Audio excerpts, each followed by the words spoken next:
Good morning, everyone.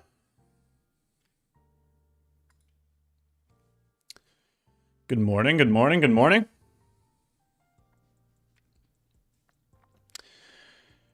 Good morning or good day, and welcome back to another live stream. How's everybody doing today?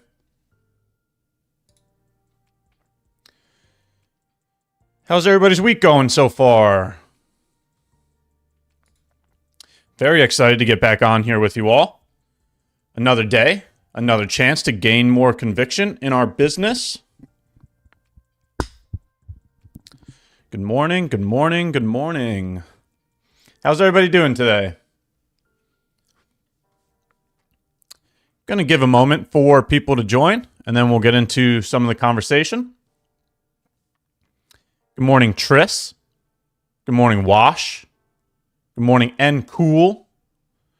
Good morning, Summer Z. Good morning, Anwar. Good morning, Nicolas. Good morning, Bob. Good morning, Saju. Good morning, Rocky Mountain Trader. How's everybody doing today? Hope everybody had a nice weekend. Hope everybody's week is starting off well. I'm just going to give a moment for people to join, and then we'll get into some of the conversation today. Hello, hello, hello. Good morning, RK Trader. Good morning, Yarno. Good morning, Lee. Good morning, Elmer. How did the pod with MFFU go? That was phenomenal. So, as you can see by the title, I just got back from Miami. We flew down there to do some content at a studio with My Funded Futures.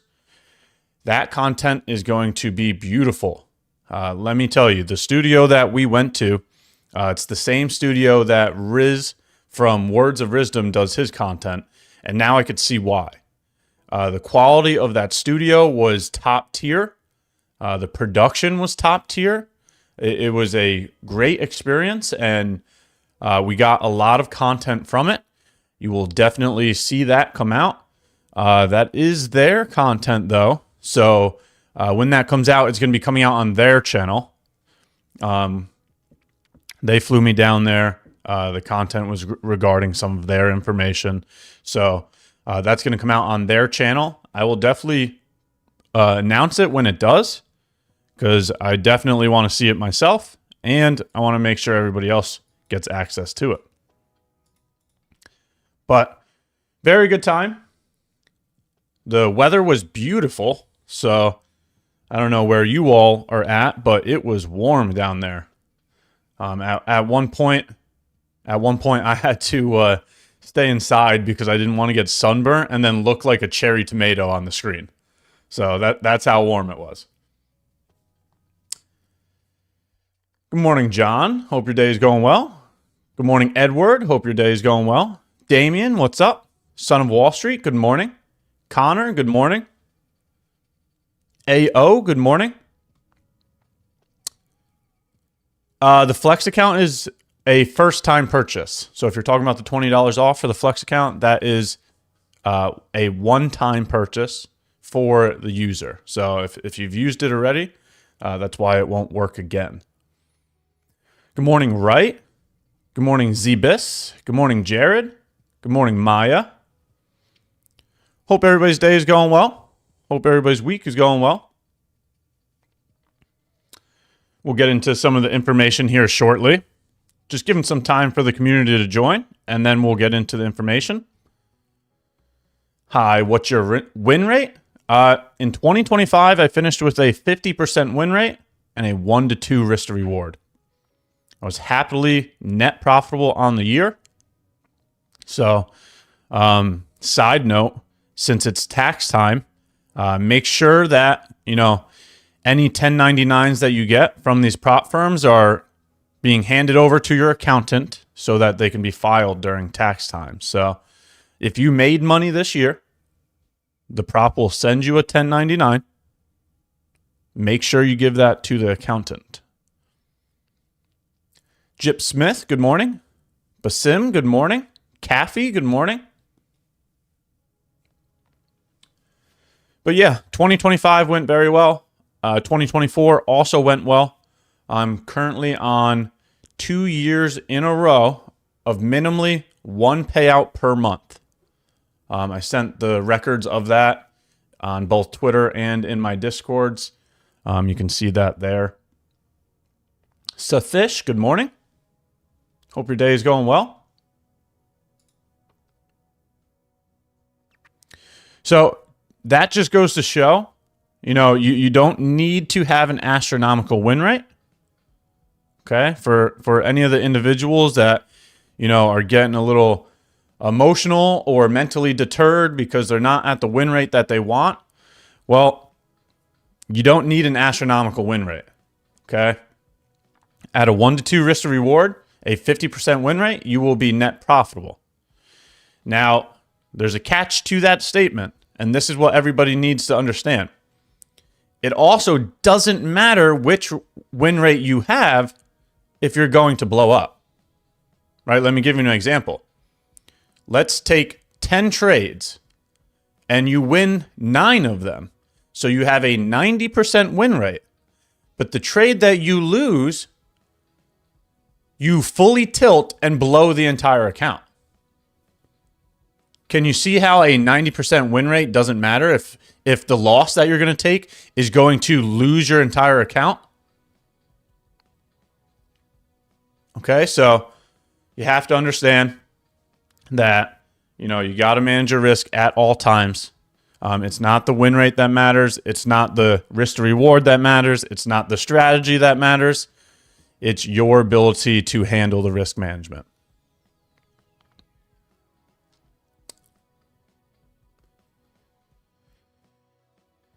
Hey, good morning, Nathan. Good morning, Trades. How is your marriage going? My marriage is going very well. Thank you for asking. That is probably one of the best things that I've ever done in my life, and I'm very grateful for it. You get a good partner, and life becomes amazing. So I would wish that for everybody, and I'm very grateful for my wife. How's your week going? My week is going good. I had a beautiful trade here on ES yesterday. We could review that real quick. Let's review yesterday's win on ES. Okay, let's hop over here. Let's take a look. Quick review of yesterday's ES trade because some of the people are asking about it. Here's the reason that I was bullish. Price had swept out a swing low. After sweeping out a swing low, we had an engulfing candle. That engulfing candle closed above the opening price of the candle that took out liquidity. That's a change in the state of delivery. All right, so we swept the low, an area to be bullish, and then we got an engulfing candle showing the bullish price action. We then closed above the opening price of the change in the state of delivery, confirming the change in the state of delivery. These are all the reasons why I was bullish yesterday. The swing low being swept and the bullish change in the state of delivery. So it was very simple analysis, right? As long as we're staying above this change in the state of delivery, the bullish thesis is in play. Okay, so I was bullish for this reason. And then let's go into the market. Let's take a look at New York Open.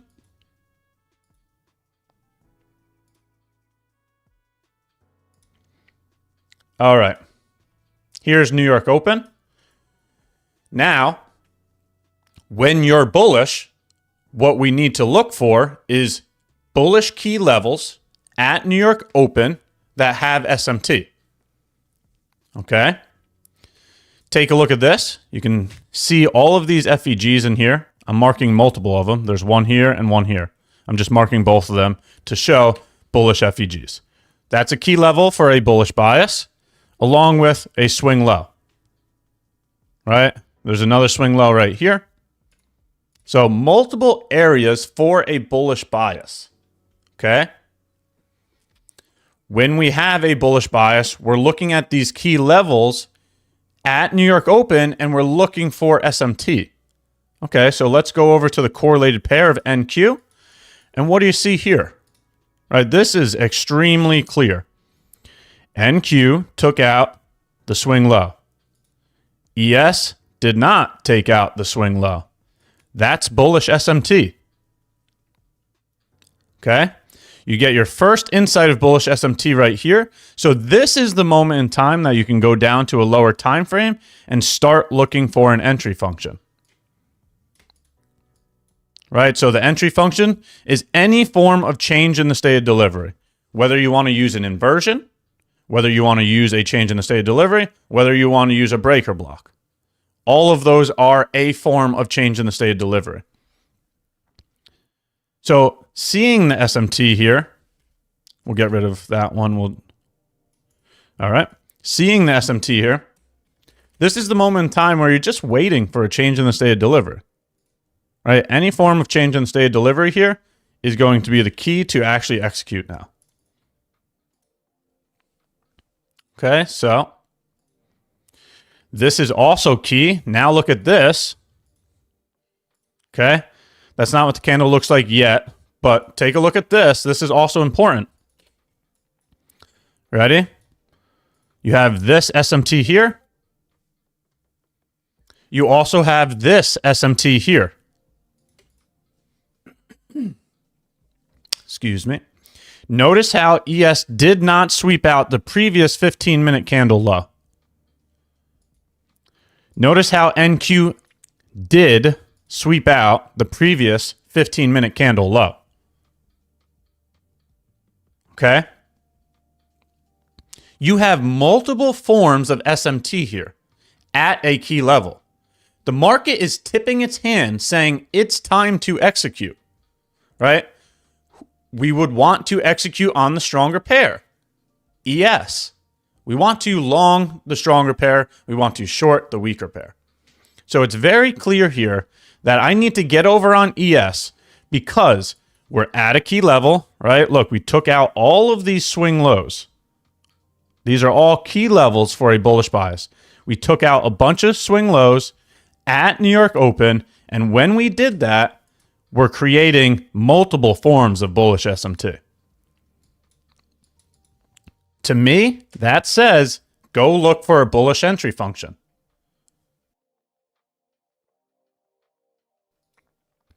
So at that moment in time, that's where you get down to a lower time frame and you simply just look for any form of change in the state of delivery. And here is your first form of change in the state of delivery. No matter whether you used this inversion here, right? Remember I mentioned an inversion, a change in the state of delivery, or a breaker block. All three of those things are a form of change in the state of delivery. So whether you wanted to use this inversion, whether you wanted to use this change in the state of delivery, or whether you wanted to use the breaker block, all of them are there. All of them are there. The logic is what matters, though. We don't even get down to this lower time frame if the SMT isn't there, if it's not New York Open, if we're not at a key level. Okay? You have to understand that pattern trading is not enough. You have to provide logic to your decision making. Okay? Now, the last portion of this is look at all these highs, right? In terms of a target, we know equal highs or equal lows are one of your best forms of draw on liquidity. Take a look at these equal highs right here. All of them, right? Every single time, the right side is a failure swing. Right? So, for example, I do not want to see this. Right, this looks like a sweep. This looks like a sweep because the first high was ran out. Okay? Compared to this.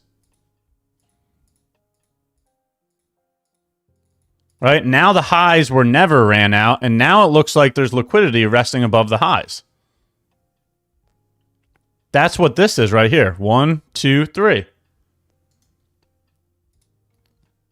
So we have the logic of New York Open. We have the logic of a key level. We have the logic of SMT. Now we have a bullish change in the state of delivery on the lower time frame. We have the logic of a clear draw on liquidity. Now we can measure our risk and take the risk, right? Enter at the beginning of the change in the state of delivery. Stop at invalidation. This right here is specifically invalidation because this is the low that created the SMT. Right? And then aim at previous day high.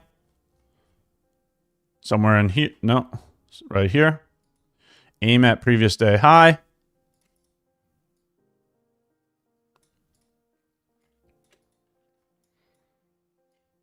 Wow, that was impressive. That's insane, actually. How did I get previous day high perfectly right there? That's pretty cool.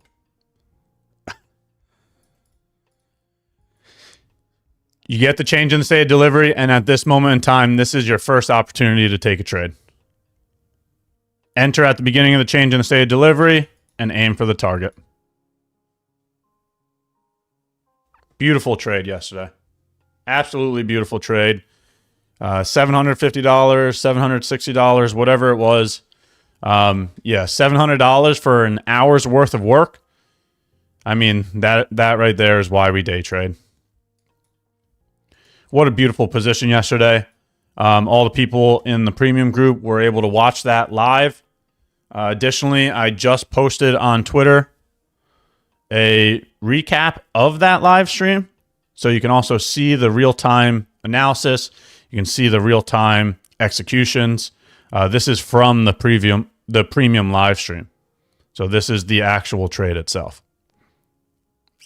That was in the live account. So the best part about the live account is daily withdrawals. I could take that $700 right now. I don't need to wait a certain amount of days. I could take that right now if I want to. So reason why we went over that is because trades or trades asked how my week was going. My week is going phenomenal. Thank you for asking. I hope your week is going good too. I'm very happily green, and I want to stay green. And I'm specifically pointing to that because we have NFP coming up here in about 9 minutes. Okay? So let's talk about that as well. Hey, good morning, Spyro. Good morning, Sire. Good morning, The Punisher. How are you doing, brother? I am doing great. Thanks for asking. How are you doing today? How's your week going so far? Good morning, Cheesy. Good morning, Ferna. Good morning, Jit. Good morning, Moozilla. Gaetano, what's up? John, how are you doing today? All right. I will get right back to these questions, but we have NFP coming up, so I just need to talk about this first, and then we'll go back and forth with chat. I need to make sure I get this information out before NFP happens. Okay? So, let's pull this up. Non-farm payroll, right here. 8:30 a.m. CPI is your largest volatile news event. NFP is your second largest volatile news event. So, there are a lot of individuals that use this news release as a way to expedite their evals. All right? So, what I'm saying is people, and you've probably seen a lot of people do this, will go leverage the news event. Meaning they will try to pass their eval within one trade, trading the news. They will go max leverage at the time of the news event, right? So like 10 seconds before the news event, they're going to place max contracts trying to take advantage of the volatility, trying to pass their eval within seconds. Now that's great, right? But you have to understand that everything fails. Everything. There is never a guarantee in trading. So if anybody ever comes across saying that they give you some form of certainty, I'm here to tell you that is wrong. everything fails. Okay, there's no system in the world that has a guarantee. There are no 100% win rates, plain and simple. Okay? So be careful with who you're working with. Okay? Don't fall into that advertising or that social media marketing. The reality of the scenario is everything is capable of failing. Okay? Yes, it has worked before, but you have to understand, sometimes it works and sometimes it doesn't. There are no guarantees. Okay? So I'm specifically saying that because if you're not capable of accepting that risk, then you should not do it. Okay? If it bothers you to lose the amount of an eval, right? That's the risk that we're taking here. When we purchase an eval, right, the cost of the eval is the risk. Not the $2,000 worth of drawdown. That's not the risk. That's not coming out of your pocket. What's coming out of your pocket is the cost of the eval. Right? So, if you can't accept losing the money that you just purchased on that eval, then you should not do this. Okay? Because that's the entire point. Is that we're specifically trying to risk at this moment in time to pass the eval. And we know that there are no guarantees, so we're accepting the fact that it could fail, and you could lose that dollar amount within seconds. Okay? If you can't do that, then do not try to expedite your eval. Plain and simple. Okay? That's the first thing, is accepting the risk. The second thing is, if you're still in the learning stage, if you're still trying to understand this business, if you're trying to develop this business and gain experience, then choose your education first. Okay? You don't need to risk money to learn. And that's why you should just wait and obtain your education first. That's for people that are learning this business. Choose your education first. So the people that can't accept the risk and the people that are learning this business, they're brand new and they're trying to obtain the education, those are the people that should not do this. And lastly, the last one is the people that don't understand the rules. If you're not going to go through your prop firm rules, then you should not do this, right? Because there's certain prop firms that have consistency rules in the eval, right? So you can't pass in one trade. And if you don't look at the rules, that just sounds like you're not doing your due diligence. Okay? So the cost of the eval, needing to learn this business or education, and the rules of the prop firm. Those are the three reasons why you wouldn't do this. Okay? Now, let's flip the switch and let's go to the other side of the coin. And now let's talk about if we were to do this. If we were to do this, the first thing I have to say is don't do it on a copy trader. During the most volatile time this market gets, okay, copy traders don't work well. So just do it one account at a time.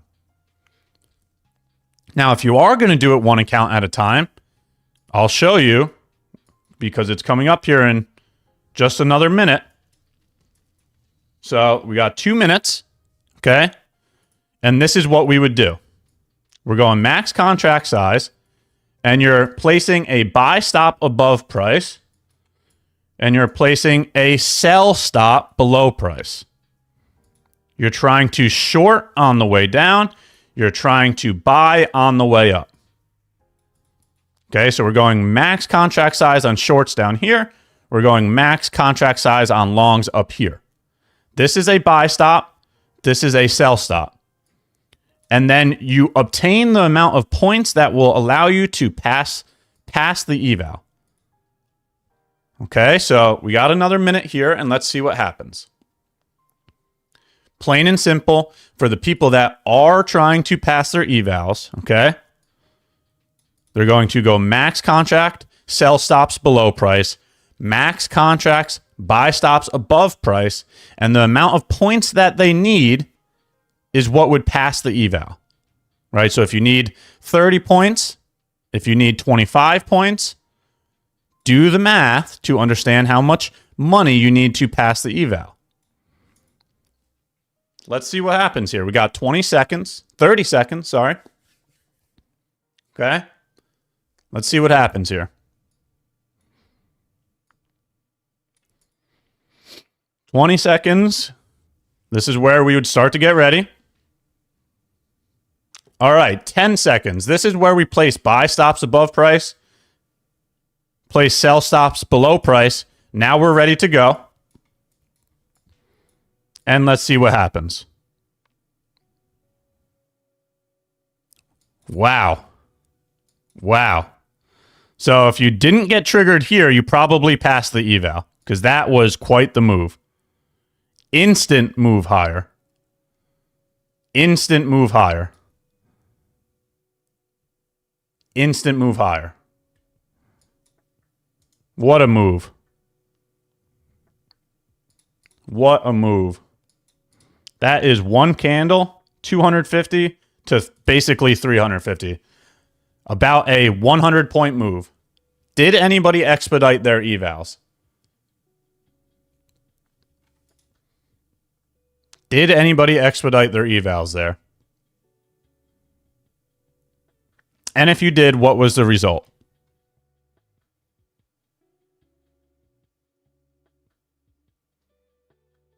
Plus 1K for Michael? It triggered both. See? Exactly. Exactly. That's the risk right there.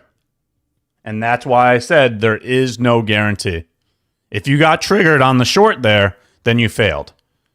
If you did not get triggered on the short there, then your long would have got triggered, and that most likely passed.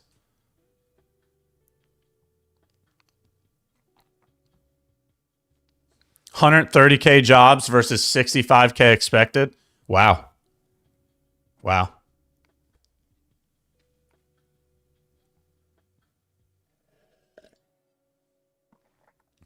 What a move.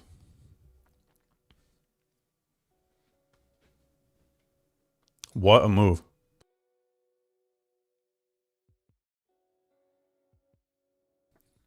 Wow.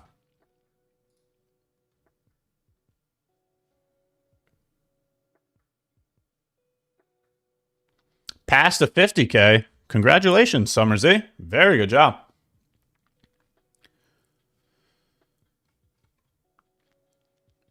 All right, so if I missed your question before, I'm going to get back to chat now. I wanted to make sure I talked about one shot, one kill, since we just had NFP. Let's see who else we have here now. Good morning, Hardcore Gamer. Good morning, Bear Trader. Good morning, A Live Man. It's called gambling. Yeah, this is a pure gamble. 100%. Without a doubt. Without a doubt. Good morning, Jesse. Hope your day is going well.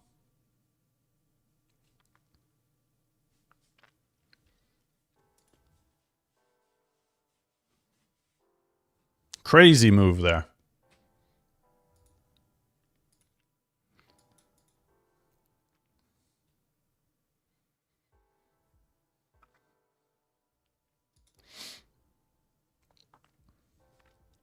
Anybody expedite their evals there?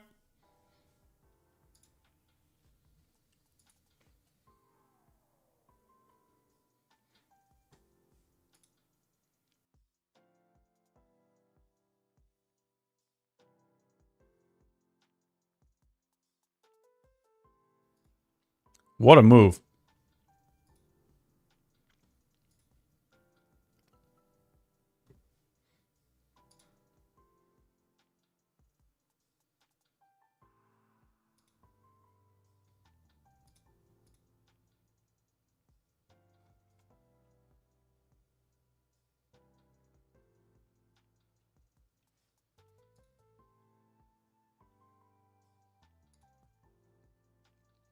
What a move.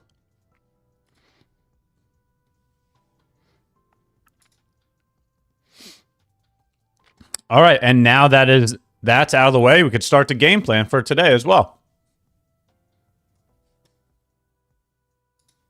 Let's take a look.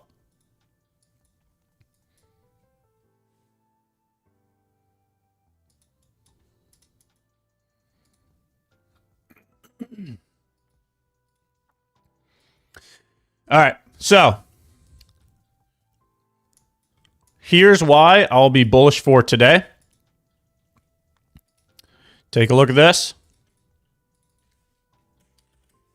Swing low swept here. After the swing low was swept, we created a bullish change in the state of delivery. Bullish change in the state of delivery was respected there. Okay. After it got respected, it created a volume imbalance, right? So this is a form of a gap.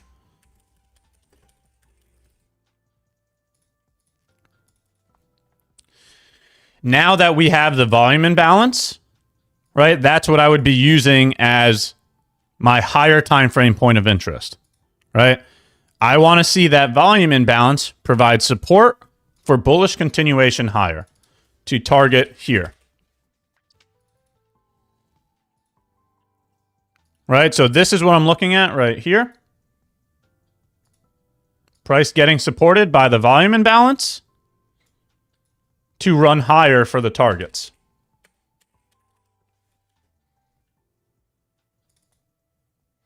This is what I'll be looking at today. Have some patience with me. I do need to update my Discord, so I'm going to start taking some screenshots of all of my biases. So it's just going to take a moment here. Let me take a screenshot of this. Need to get this over to the Discord.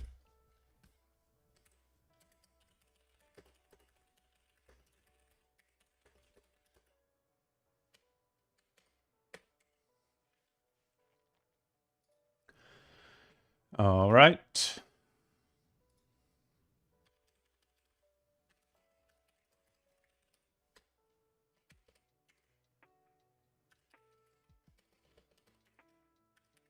All right.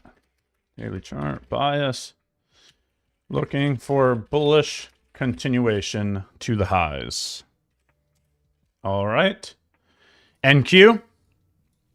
NQ has the same exact information here, right? Whether you want to use, right, this inversion, you have an inversion right here, right? If you want to use that, that's fine.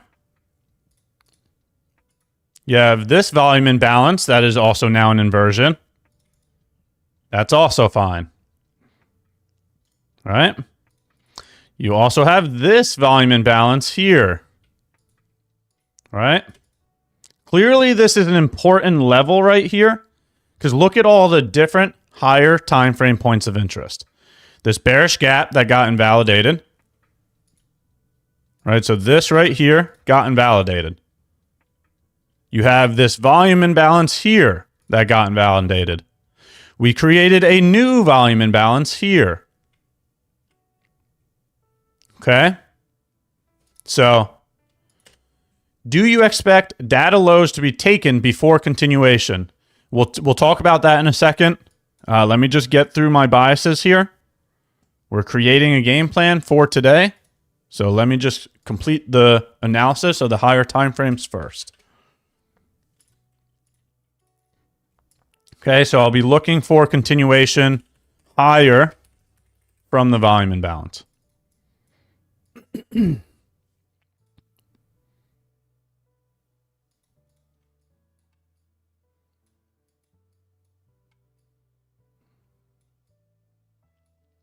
And we'll be looking for a move to the swing high.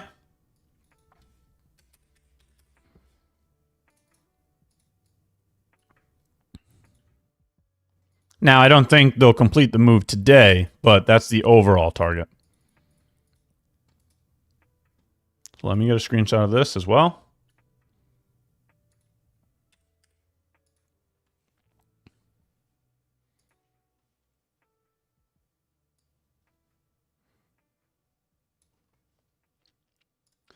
All right.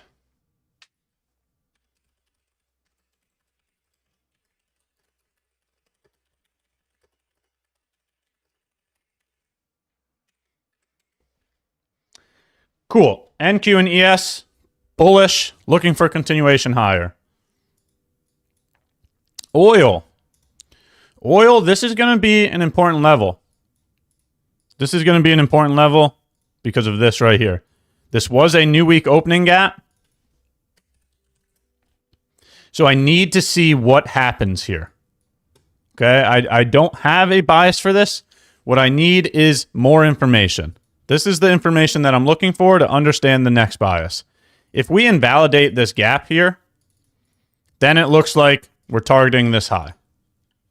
If we get rejected by this gap here, then it looks like we would move lower to the swing low. So what I'm saying is today's reaction to this new week opening gap is what's going to determine the next move here. All right, do we get rejected by this gap? Or do we invalidate it and move higher? Very simply put, does today's daily candle closure close above it or close below it? That's the reaction I'm looking for. If we create a seller's wick and close below it, then I would have a bearish bias and aim at the swing lows. If we close above it with a strong candle closure above it, then I would have a bullish bias and look for the swing high. So the bias is need more information.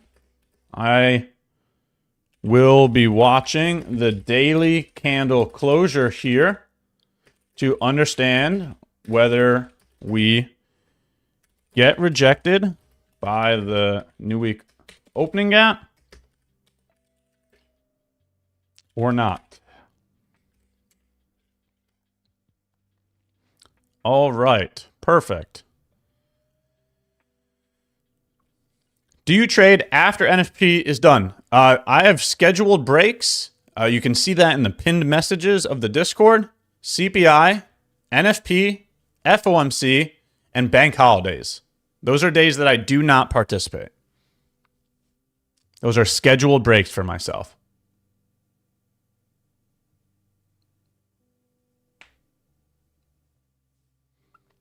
Do you expect data lows to be taken out? We'll talk about that right after the bias conversation. Ash, what is a data low or data high? That is the low of the candle of the news release. All right, so I could just point to that real quick. Here's the news release. 8:30 a.m., right? So this would be the data low. This is when the data was released. This would be the data high. This is the candle that the news was released on. So data low, data high. Okay, so that would be the data low and the data high. The dollar. All right, the dollar, I'm going to be looking for lower prices. Okay, we got rejected by a bearish FEG. We created a bearish change in the state of delivery when we got rejected. Very decisively, because we created a bearish FEG when we created that bearish change in the state of delivery. So for those reasons, I'll be looking for lower prices. I'll be looking for a rejection from this bearish FEG to look for lower prices on the dollar.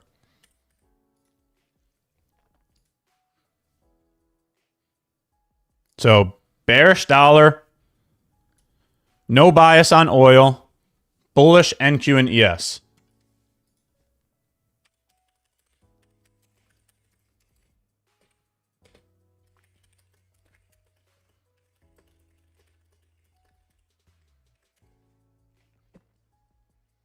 Okay, that's the dollar.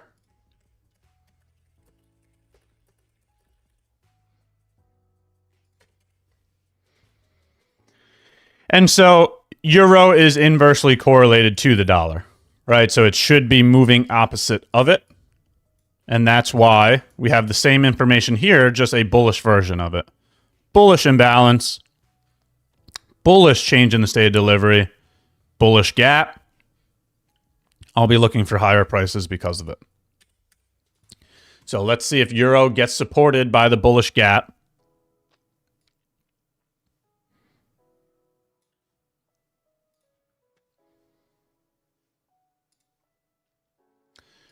All right, and that is the biases.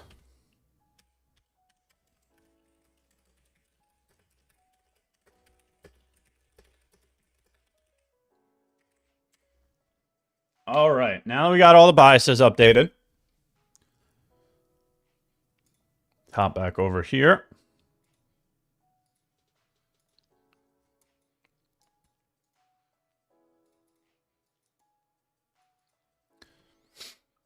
And let's see what we got here. Throw any questions or information in the chat. I'm going to go back and forth with everybody now. We had our conversation about one shot, one kill. We got to watch it happen in real time. We got the biases completed. So now we can go back and forth. If you have any type of questions, any type of information, feel free to throw it in chat.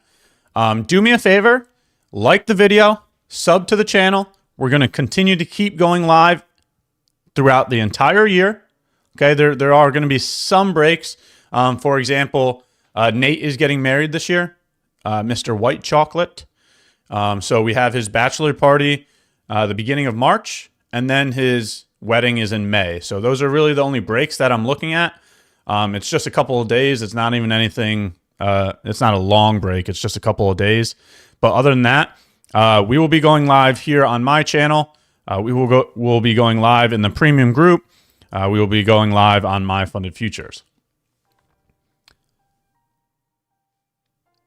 Ash, what is data low or data high? We explained that. Okay. Do you expect data lows to be taken out before continuation? What is going to determine that is this right here. Okay. If we create a bullish gap here, right? So in 15 minutes, right? When this candle closes, that'll determine whether this is a bullish FEG or not. If we create this bullish FEG, I'm going to be watching this as a key level, right? So what I'm looking for is this bullish FEG to get confirmed. After it gets confirmed, I would like to see it act as support for continuation higher. The way that I will see if it acts as support is this right here. I'll watch it to see if they create SMT with the previous candle inside of the gap. If that occurs, then I'll look for the continuation higher. The key there is the key level with SMT. That's what I'm looking for. So if we get this bullish FEG, and then when we retest the bullish FEG, if you see SMT at that location, then it looks like continuation higher. Very good question. Very, very good question.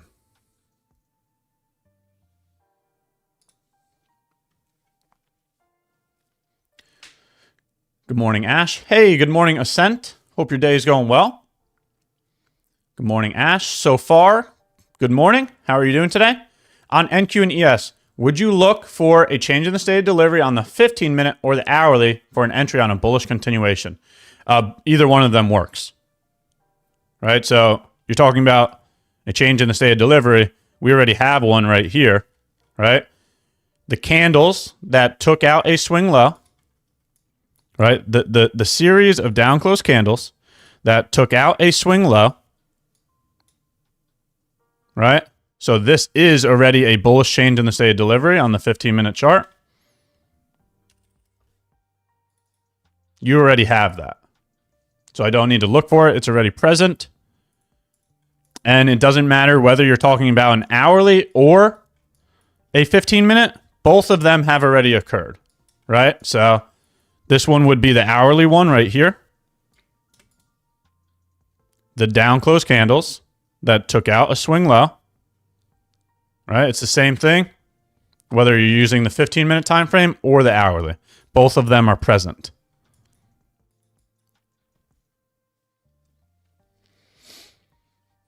Hi, Ash. Your advice about building two incomes have changed my life. Wow. Congratulations. I love to hear that.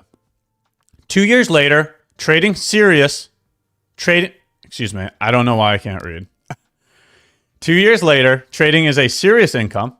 I left my second job and I'm preparing to fully commit to trading. Truly grateful. Okay, let's throw a bunch of W's in chat for A Live Man. Congratulations. That is phenomenal to hear. And for the people that are asking about multiple sources of income, let's have that conversation real quick, because in my opinion, this is extremely important to your ability to become a day trader. Okay? And this is exactly what happened to me. Okay? I, coming out of college, had a full-time job, right? I was a New York State arbitrator. Just a quick example of that.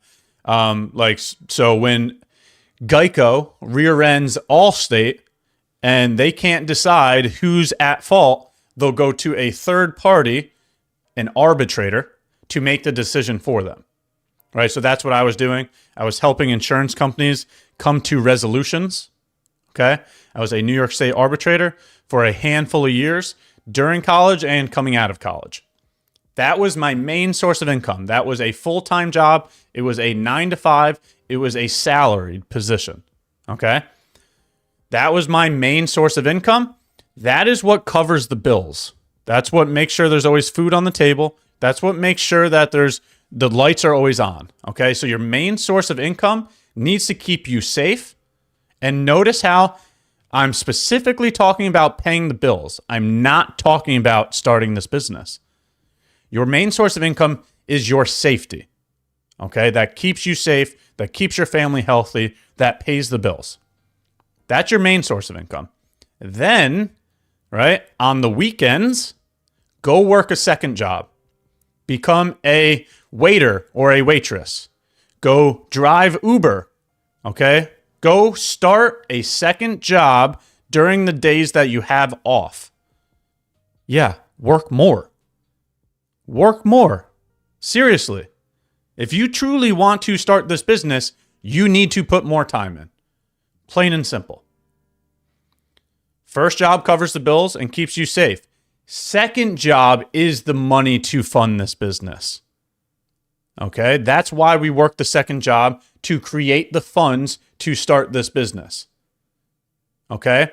And now you are going to be more mentally and emotionally prepared because, one, your bills are always going to be paid. So you don't have that emotional feeling of screwing up and ruining, your bills, because your bills are safe from the main job. Additionally, working that second job, you know that income is used to start your trading business. So if you're already accepting the fact that money is supposed to be used for trading, you're going to be more accepting of the risk. You're going to be more willing to put the money into starting trading because that was the intended purpose of that money. That's what we're talking about as multiple sources of income. Okay? Working two jobs, using that second job to fund this business. Okay? And when you start this business, you also need to start multiple sources of income. So we have two sources already, your main job and your second job. Now your third source is going to be creating content, okay? Trading income, all right? You can see that I'm an affiliate of multiple companies, right? So the affiliate income is a third income, right? There's also ad revenue from live streams on YouTube. There's another source. There's partnerships that come with being an affiliate of these companies. That's a fourth source. We're building more sources, right? And then comes the trading income. Once you start making payouts from trading. I just mentioned like 5 or 6 different sources of income there that everybody can complete. There's no barrier there. You can start this right now. And having more sources of income is going to give you the ability to be here in the long term. you will have a better chance of staying here in this business for the long term because you have the financial support from all of the multiple sources of income. And nobody's stopping you from that. Nobody's saying that you can't post your information on Twitter. Nobody's saying that you can't start an Instagram and providing your experience to the entire world.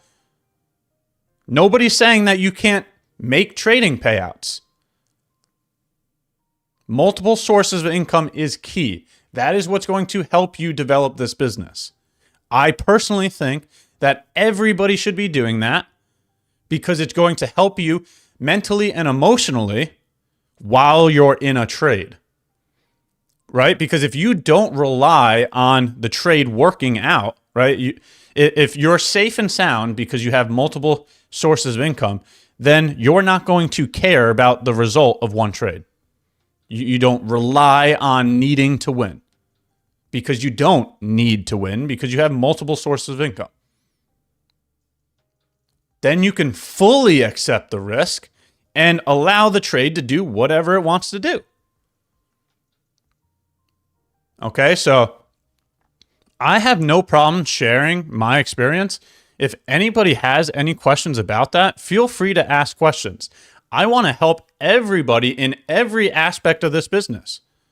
I'll gladly share my experience because I stand on the words that I'm saying. This is the reason why the business has worked out. That's why I'm sharing it. It's my personal experience. This is what I went through. Very, very good question. And it looks like a live man is seeing those benefits. So W to a live man. Very good job. And I'm very happy to hear that. Good day, sir. Sorry I'm late to the stream. HMH, very good to see you. Never say sorry. One of the most supportive people here. I've seen HMH in my live streams since the very beginning. So thank you, thank you, thank you. I hope your day is going well. Great to see you again. Nate can wait. We need our streams.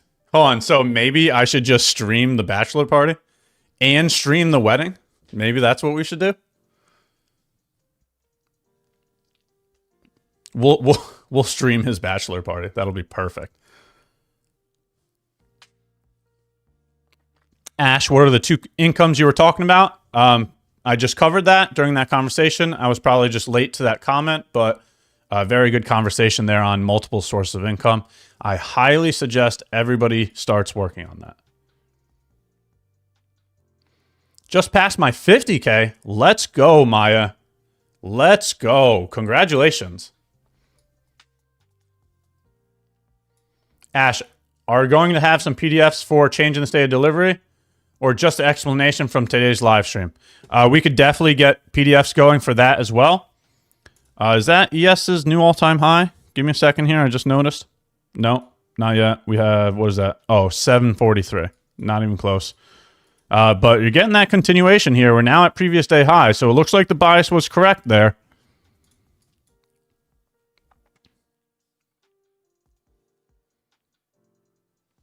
W in chat for Maya, though. Very good job passing that eval.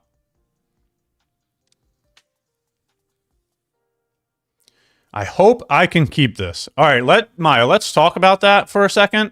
Okay.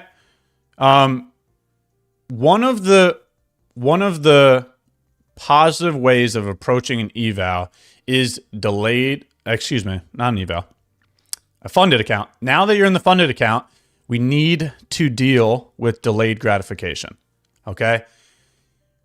A lot of people get into the funded account and they have this thought, they're like, oh, now I could get paid, right? Now I have the chance of requesting a payout.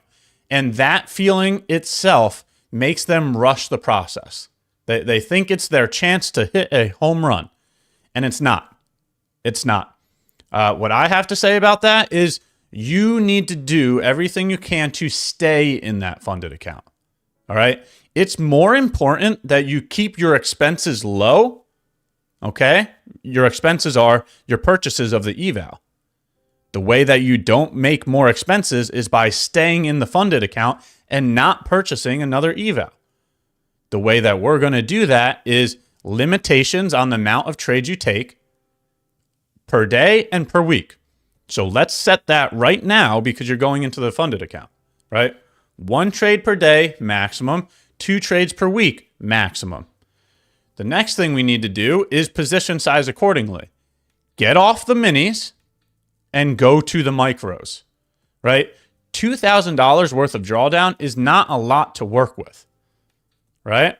So risking $200 per trade, right? Divide the drawdown by 10, giving you the ability to take at least 10 trades within the funded account. And if you're following those limitations, right? 2 trades per week, that means you're at least in the funded account for 5 weeks, minimally, if you're adhering to those rules. So get on the micros, set limitations, and understand that it's better to have less expenses, right? When you have less expenses, it's a greater chance of being net profitable, right? If you're spending $100, your first payout of $1,000, you're going to be net profitable. Compared to if you're spending $1,000 and your first payout is $1,000, you're break even, right? So stay in the funded account. Control the emotions, control the mind, set limitations, make sure that you're position sizing correctly, okay? It is more important to stay in the funded account than continuing to try to hit home runs. Just base hit after base hit after base hit, right? Risk $200, make $200, 1-to-1 risk to reward, right? Or risk $200 to try to make $400, 1-to-2 risk to reward, okay?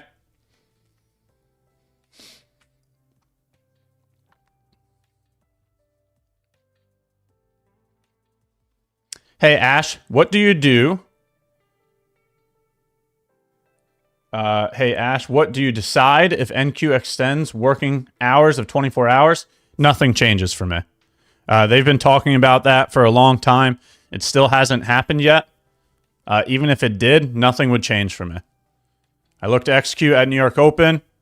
I have my game plan. I follow my game plan. Hi, all. Hey, what's up, Sergio? How's your day going?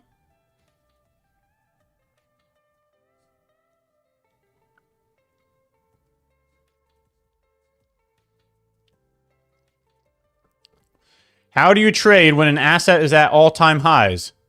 My process doesn't change. It doesn't matter if we're talking about different assets. It doesn't matter if you're talking about all-time highs or all-time lows. The process does not change.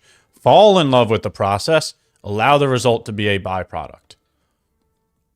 The process does not change.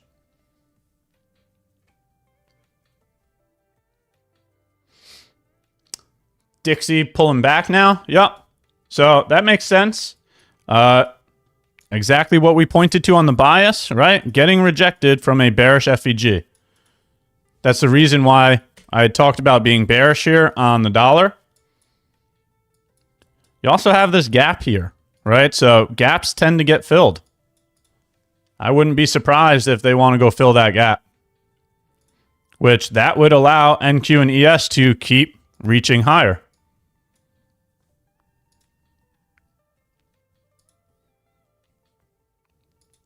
The bulls are out this morning. Let's go. Love to see it.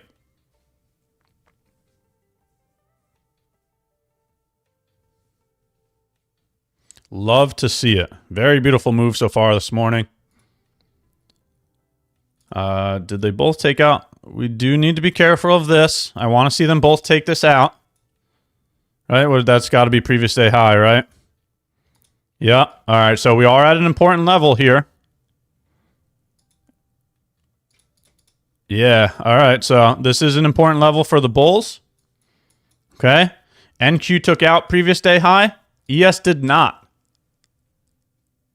We need to see ES also go above previous day high, invalidating that idea of SMT.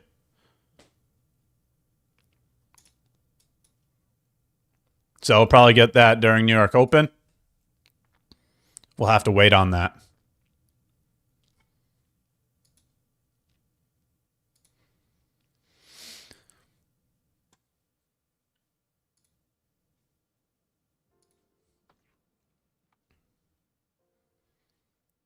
see if we can run above previous day high at New York Open there. That'll definitely give more confidence for the bulls continuing.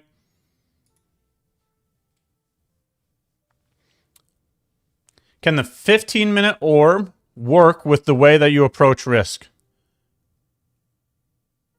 Yeah, so first of all, dividing your drawdown by 10 is a risk management decision that has nothing to do with a strategy.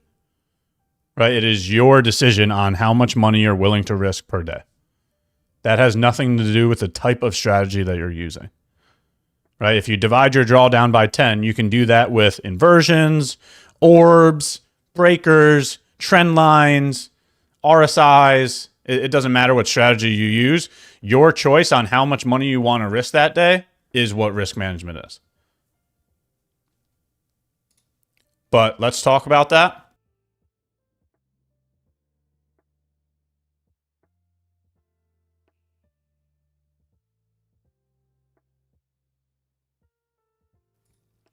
All right, let's talk about that.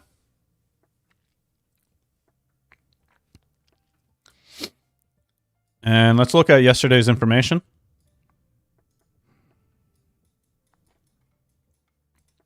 All right. Let's talk about yesterday's information here. We're now reviewing the 15-minute orb. AO Trades is asking about it. 15-minute orb right here. Opening range breakout. That's what the orb stands for. And if you're using the 15-minute opening range, that means the high and the low of the first 15 minutes of the market open. Okay? Now let's take a look at it. So the opening range breaks to the top. Right? So this would be a long signal. At this moment in time, I would be taking a look at the range. All right, if we break to the top, that means we are bullish for the day. We've broken the opening range to the top. That's something where I would be looking at either the 25% retracement level or the 50% retracement level of the opening range. All right, so this would be a long opportunity. All right, so let's take a look at this right here. Or below would be the invalidation. We'll look at 50% of the orb as the entry. I don't know why it won't go on 50%, whatever. Right? And you're talking about dividing your drawdown by 10. All right, so if your stop is 10.75 points, right? Divide your drawdown by 10 to understand if you can use minis or micros, and then to also understand how many contracts you can use. All right, so let's take a look to see if this works out or not.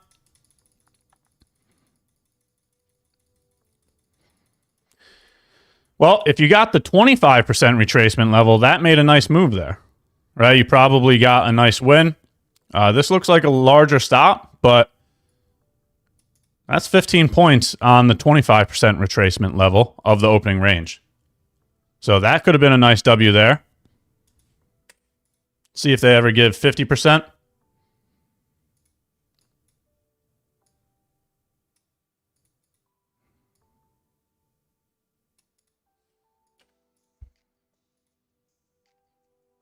There's 50%. Let's see what happens at 50%.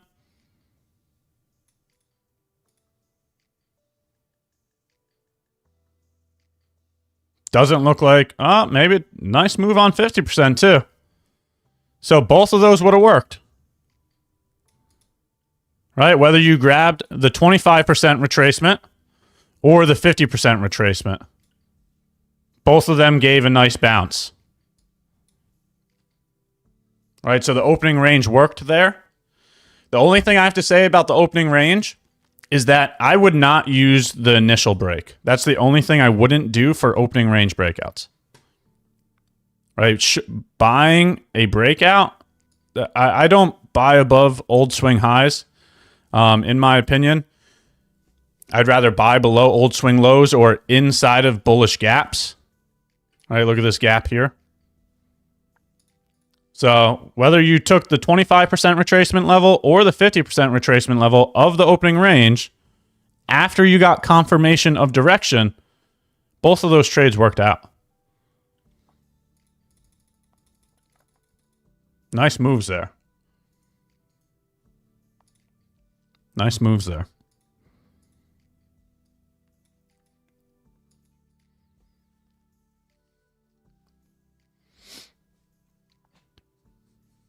Hi, Ash. Could you kindly talk about bearish SMT? Okay. Let's take a look at this.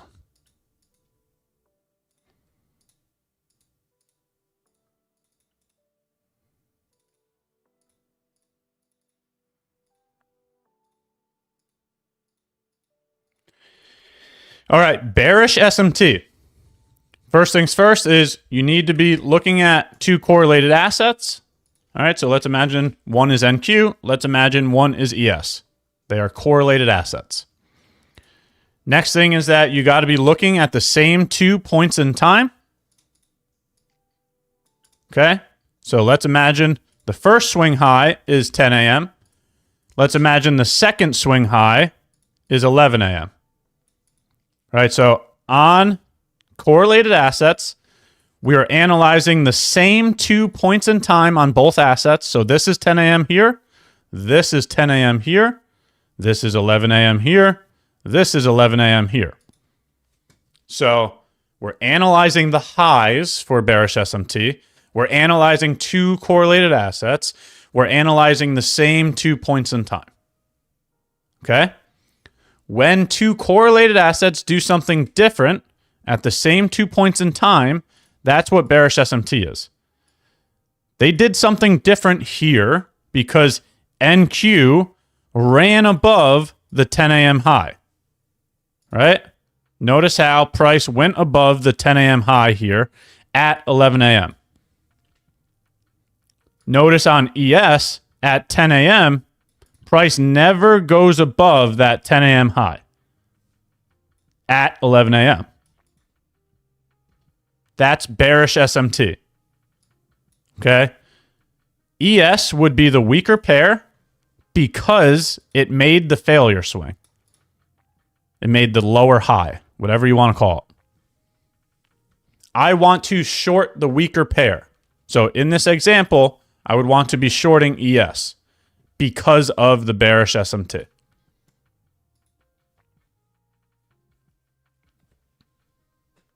All right.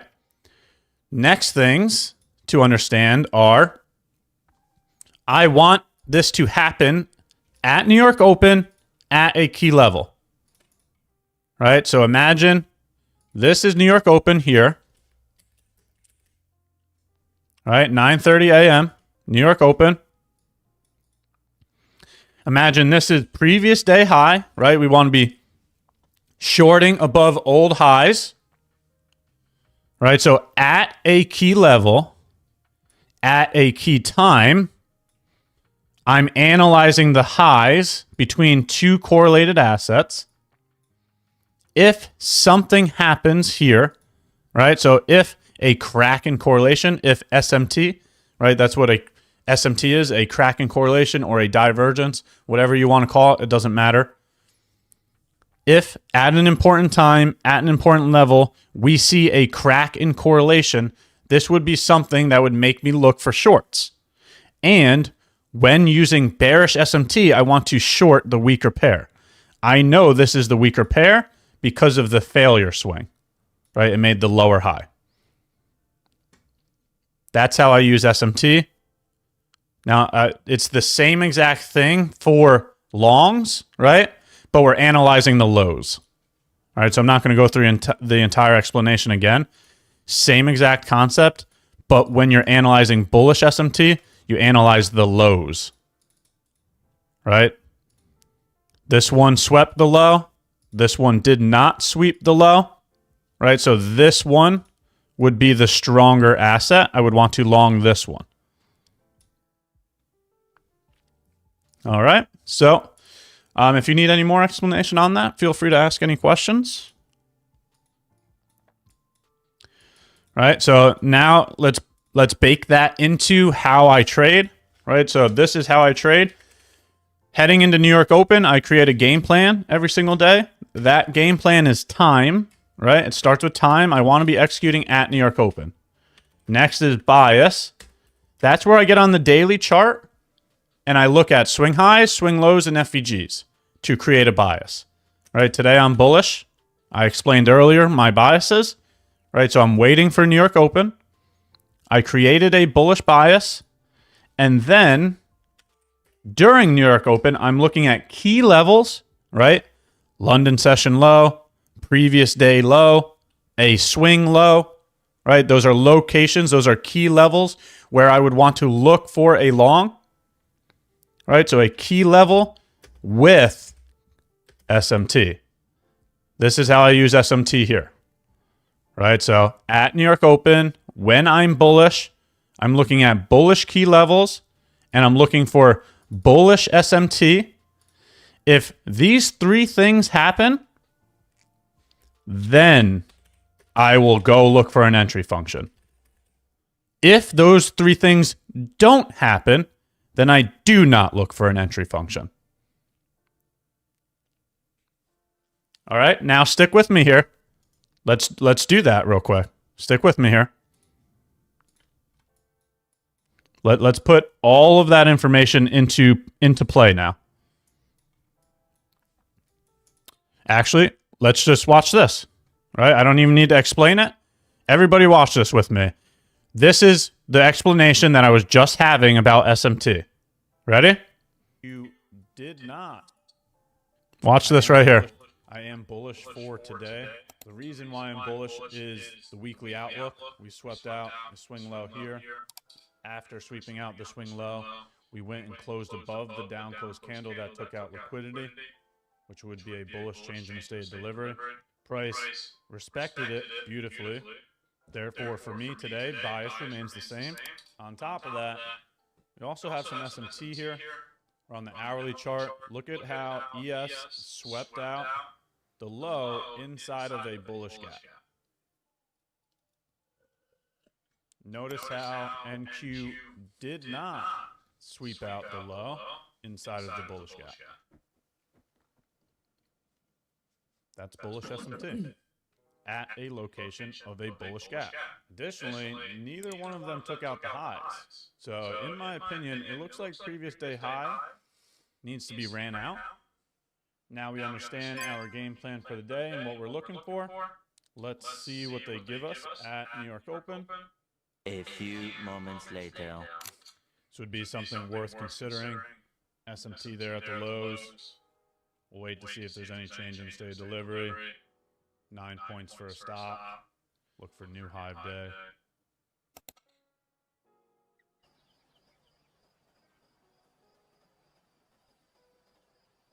All right, let's see what type of candle closure we get here. If we get a good, strong candle closure above the change in the state of delivery, that would be something that would make me execute. Beautiful closure there.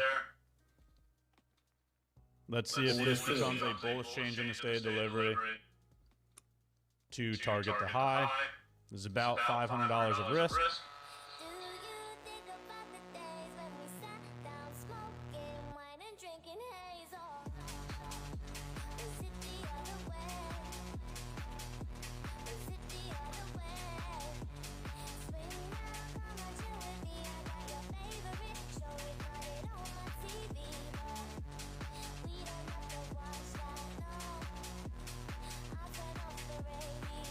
And there's your take profit.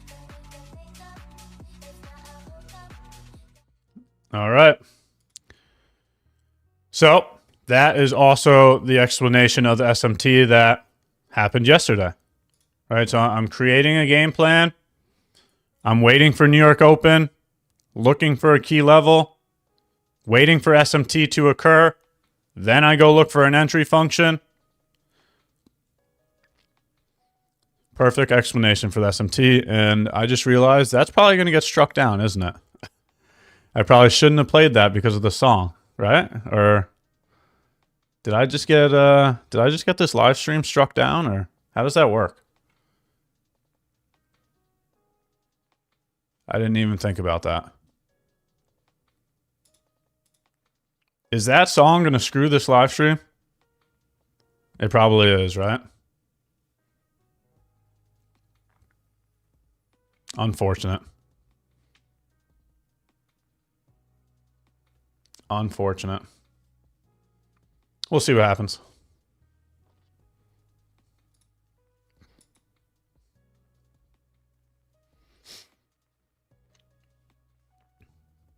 Unfortunate. All right, we got another 10 minutes here before New York Open.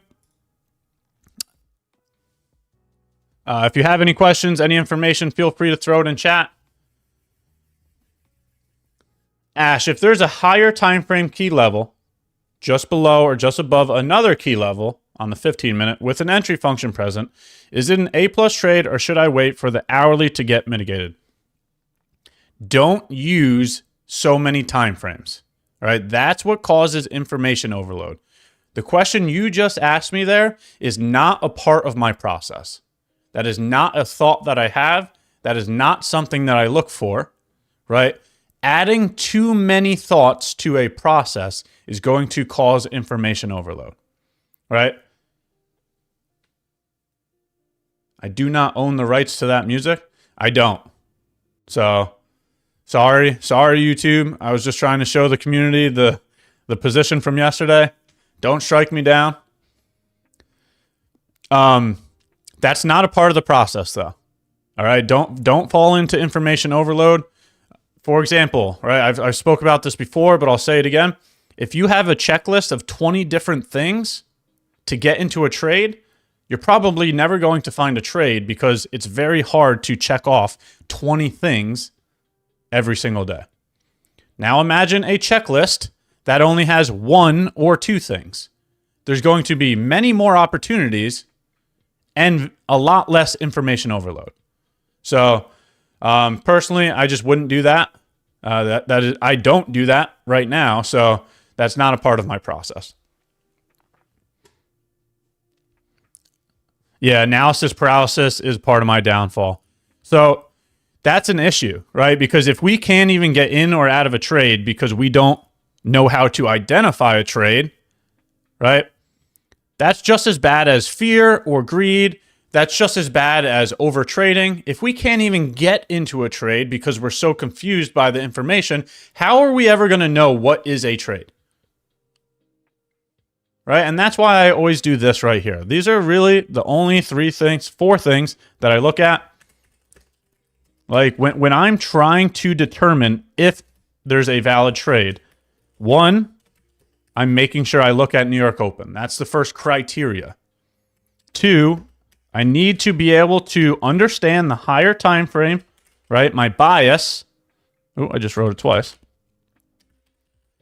I need to be able to understand my bias, right? I have to have some kind of direction, right? So New York Open with some form of direction, and then a key level with SMT. That's it. Nothing more to it. I'm not saying, is the 15-minute better than the hourly?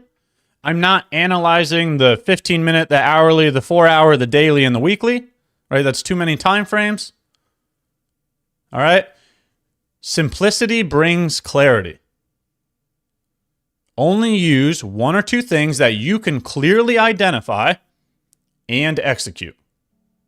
For me, that is executing at New York Open, right? I don't want to think that there's always a trade available. Then I'm just going to overtrade. I'm going to be looking at the market when I shouldn't be, right? I'll be sitting down at dinner and I'm going to pull up my phone and be like, oh, what's going on right now?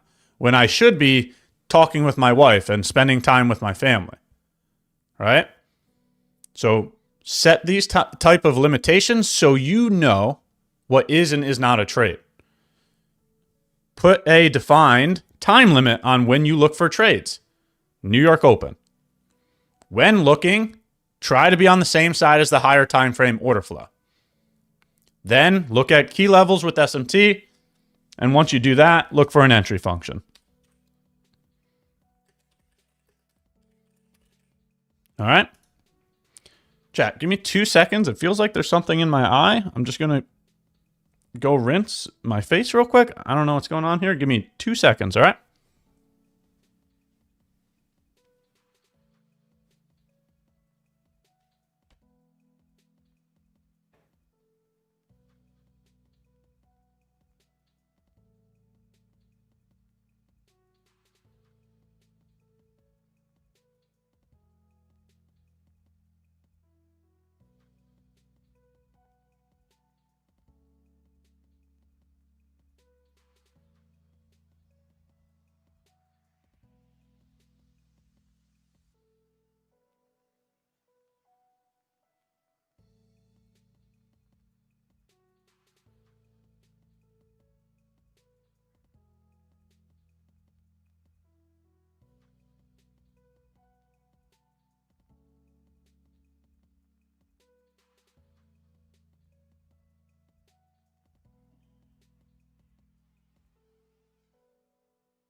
Alrighty.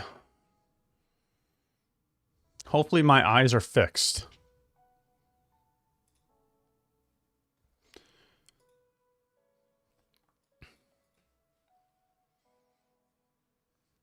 When you think an individual should start switching to the 1 minute time frame, when you have the data backing those decisions. It's not a certain amount of time. Conviction is built through experience. Have you collected a year's worth of data proving to yourself, right? Notice I said yourself, not nobody else. Everybody else's opinion doesn't matter. So if somebody over there is telling you the 1 minute time frame is better than the 5 minute time frame, that means nothing to you. What does mean something to you is your own proven data.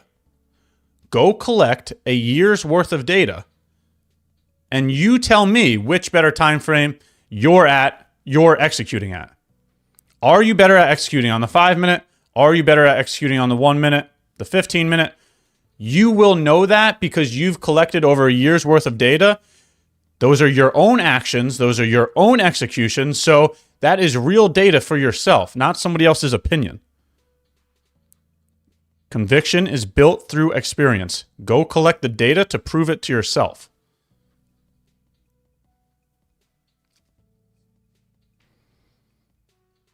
Just like anything else, putting in the reps to get better. 100%. You said it perfectly.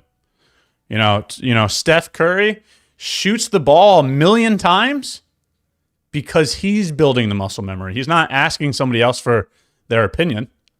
He's the best three-point shooter because he shoots the ball 1 million times every single day. That's how you figure out what's right and wrong.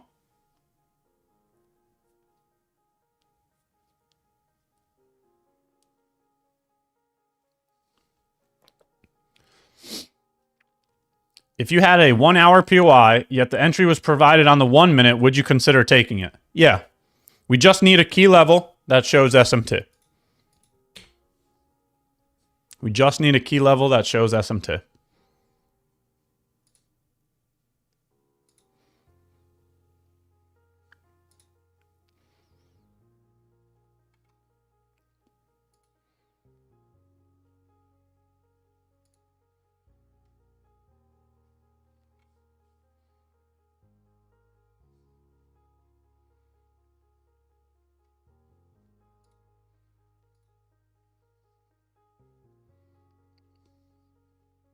If there is no SMT, I have less conviction.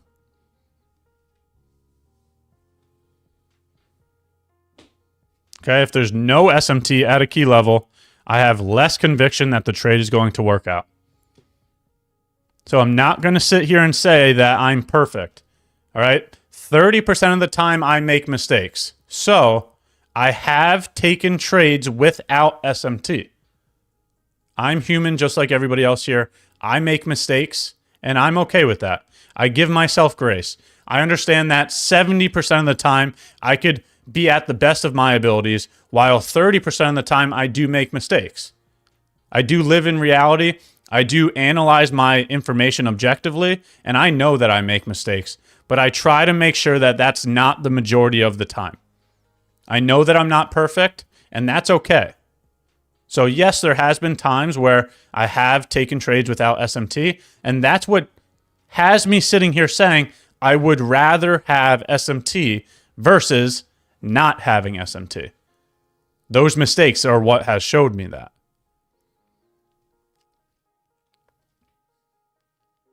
Hi, Ash, your entry function is always a unicorn? No, yesterday's trade was a change in the state of delivery. So no, it's not always. I have taken a change in the state of delivery as an entry function as well.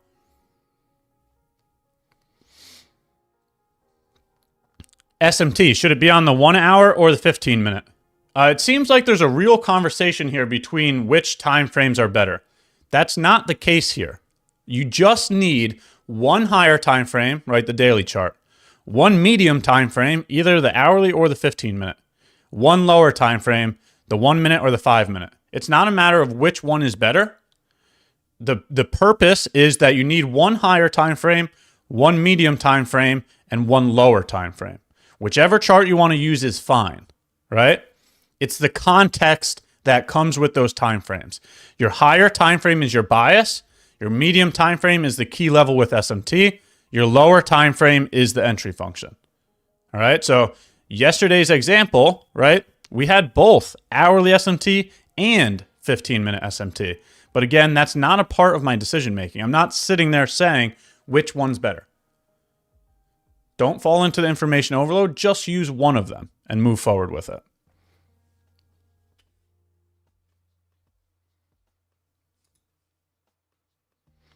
Yesterday, I remember you said we are betting on the SMT to hold. Exactly. That is exactly right. So the key level with SMT is the logic to why I get into a trade, right? So that's how I know if the trade is right or wrong, right? If the SMT fails, then that would be my stop loss getting hit because I place my stop loss at that level. So yes, we are literally betting on SMT, right? If your logic is the SMT, then we need that SMT to hold for our position to work out properly.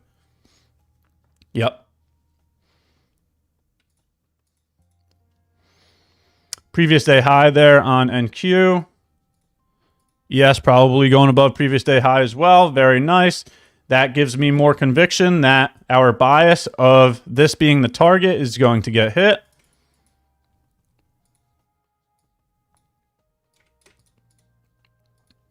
All right, so if you were here during the earlier portion of my live stream, I had mentioned these being the targets for today.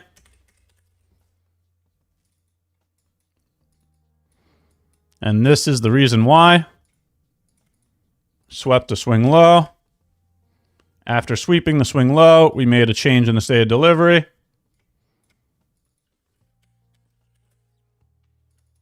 Ever since then, we have been bullish, looking for higher prices. See if we can continue higher to the targets.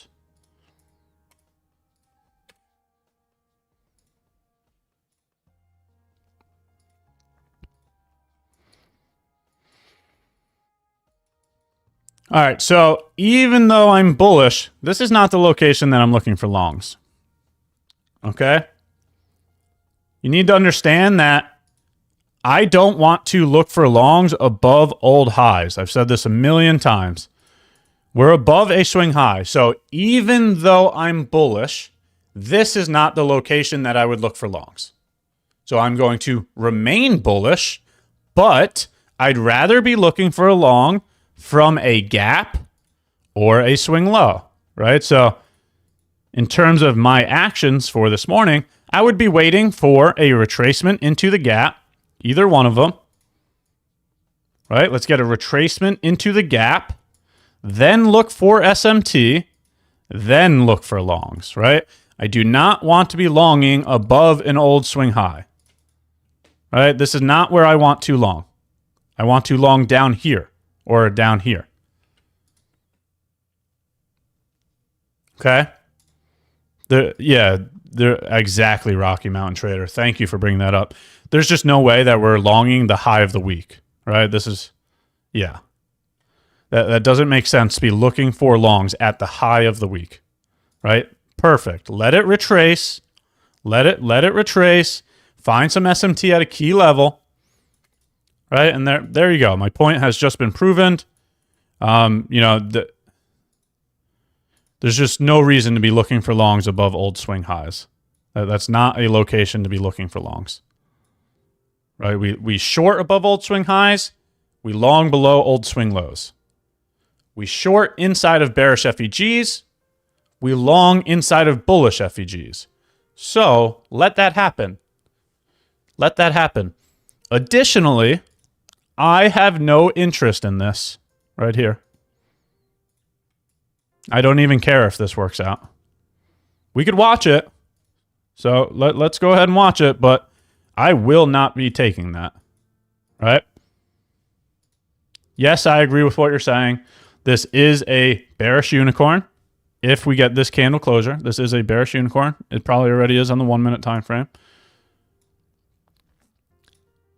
I'm bullish though, right? So I don't care if the only position is this bearish unicorn today,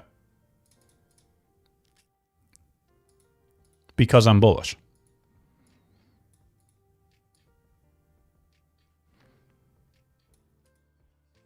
I will not be touching that. Plain and simple. I've said it 10 times today. I'm bullish. I'd rather be looking for longs, right?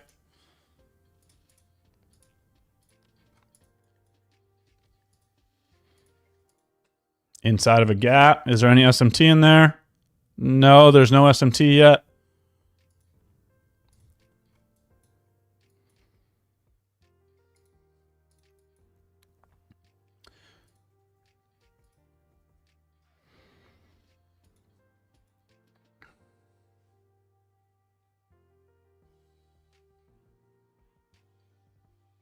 Just a time to wait. We can watch the 1 minute setup.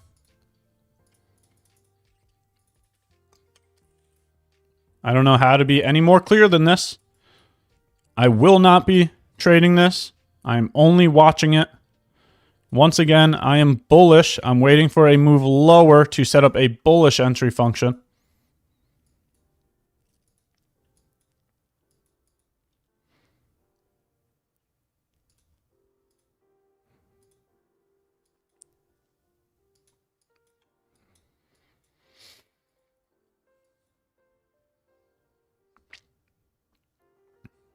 Did that tap into...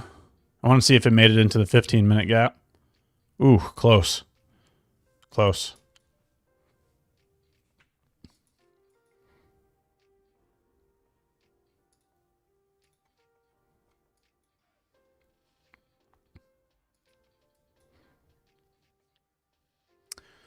Do I trade inversions? I haven't traded an inversion yet. I'm not going to say that I won't. I will look to see if my logic is there. The logic is what I trade, right? Time, bias, key level with SMT. That's what I trade. Entry function truly doesn't mean anything. It's the logic that you're providing to your decision making. That's what makes a difference.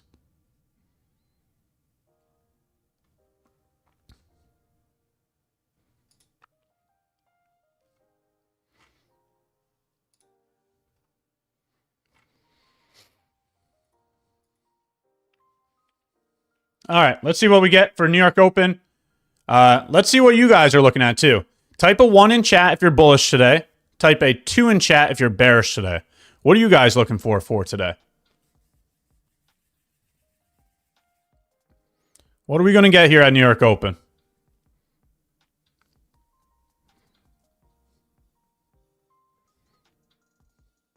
What are we going to get?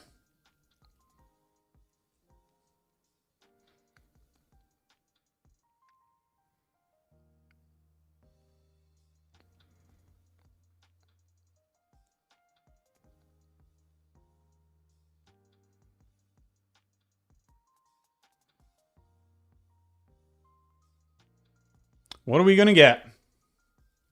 Bunch of bulls, huh? Bunch of bulls.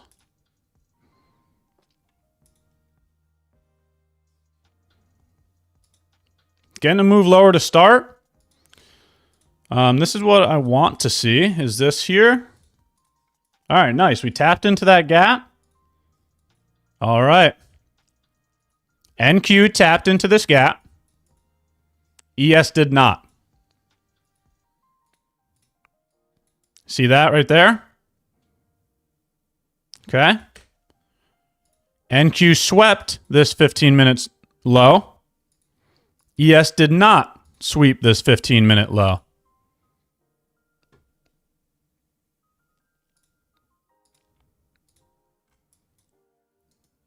Let's see if we get the bullish change in the state of delivery. NQ tapped the gap. ES did not. ES would be the stronger pair because of it.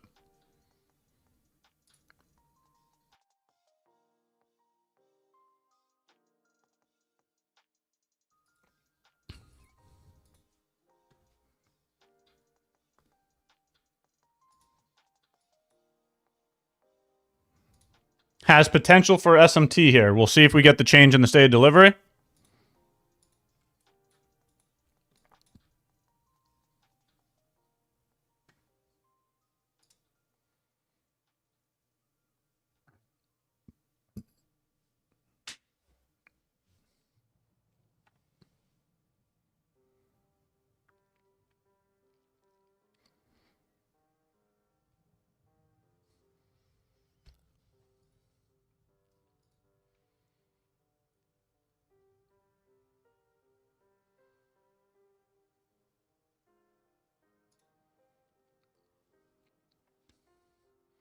Alrighty. Chat, do me a favor. Like the video.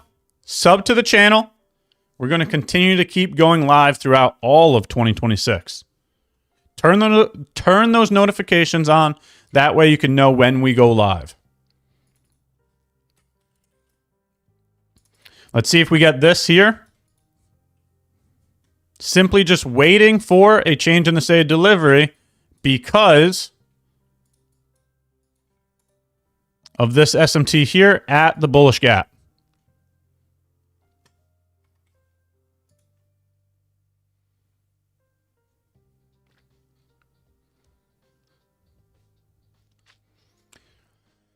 Here, chat, I'll do you guys even one better. Get the like button to 150 likes and I'll do a giveaway. I'll do a giveaway for a prop account if we can get that like button to 150 likes. I'll do you one even better.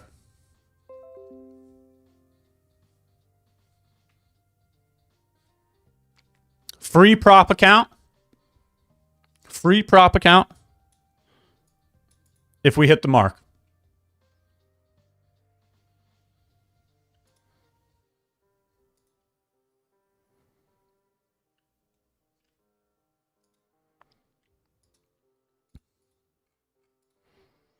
No change in the state of delivery, so not time to look for the longs yet. Simply just keep waiting.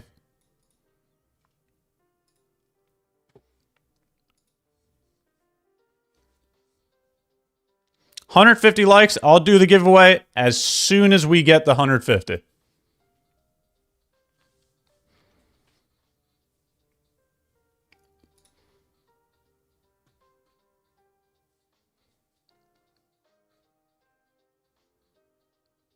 As we're waiting and watching. Ash, do you rely on the daily time frame to determine your bias? Yeah, I look at the daily for my bias.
Why would you buy on the weaker pair? I'm not buying anything here. There is no buying happening right now. We are simply waiting and watching is what we're doing. Right? The thing that we're watching is this right here. ES did not tap into this gap. NQ did tap into this gap. Right? So we're waiting to look. Okay. Looks like NQ's trying to make the shift.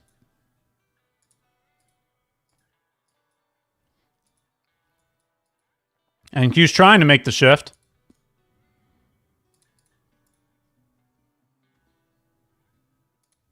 All right, let's take a look. Let's take a look at this right here. Now we're looking at longs.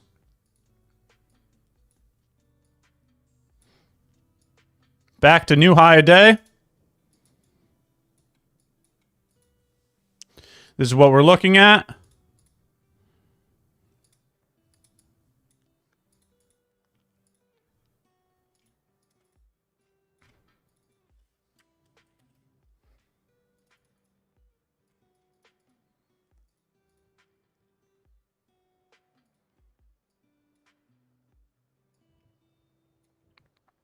New high of day.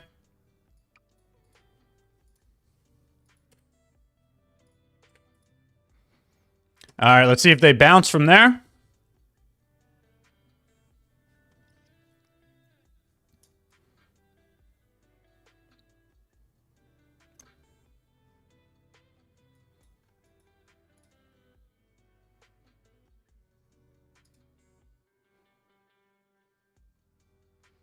Chat, 6 more likes.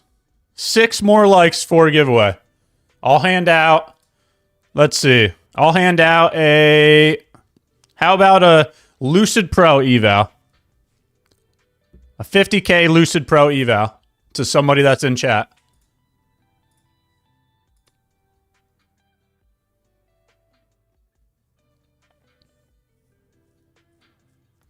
Ash, although your entry could be on the 1 minute, you still rely on the daily and don't check the 4 hour. Yeah, Trader Pivot, it looks like you're really going through a lot of different time frames. You keep asking me about the daily, the 15 minute, the 4 hour, the 1 hour. You got to understand that if you're using too many time frames, it's going to cause information overload. Right? Just use 1 or 2 time frames so that you don't fall into this decision making of which time frame to use. Less is more. Don't debate whether the 1 hour is better than the 4 hour. Don't debate whether the 15 minute is better than the 1 hour. That's just information overload and it's going to cause confusion.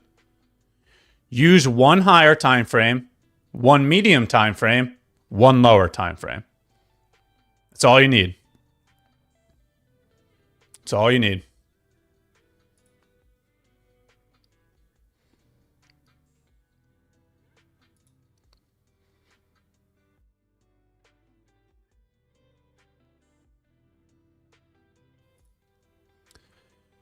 And there you go, chat.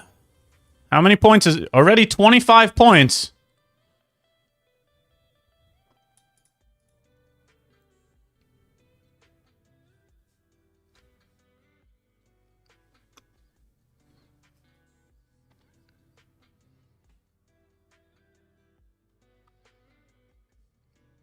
Correct. Very good job there. Navithus. Higher time frame is bias. Medium time frame is key level with SMT. Lower time frame is entry function. Very good job. Very good job. And that was in the correct order too, right? So you should be able to create a bias. After creating a bias, you should be able to find a key level that has SMT. You need those things to happen first. Then you look for an entry function.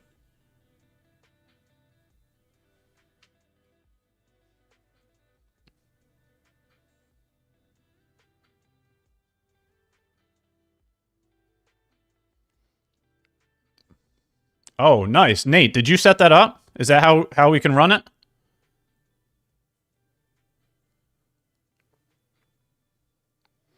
All right, so chat. 1, we're giving out. We hit the mark, so we're giving it out. One of the people in chat right now are going to get a 50K Lucid Pro eval. Okay, looks like you have to type Ash into chat to enter the giveaway.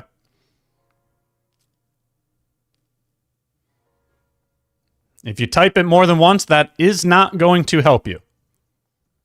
All you need to do is type it one time.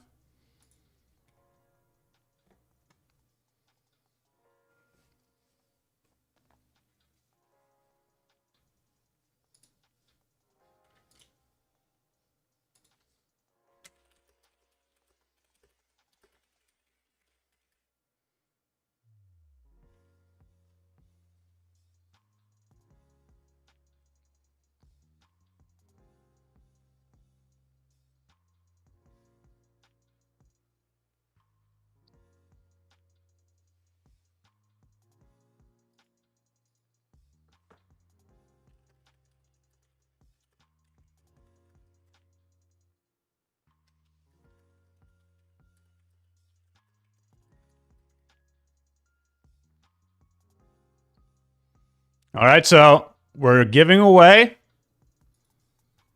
one 50K Lucid Pro eval for anybody that's watching. All you have to do is type Ash into chat one time. Only one time. You have 2 minutes left. Okay? The winner is going to be announced in 2 minutes. All right? So you have 2 more minutes to enter the giveaway. All you have to do is type Ash into chat to enter that giveaway.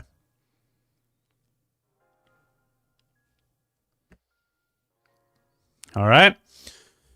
And so this is what we're going to be doing all year long. All right. We're going to be talking about trades. We're going to be talking about education. We're going to be doing giveaways.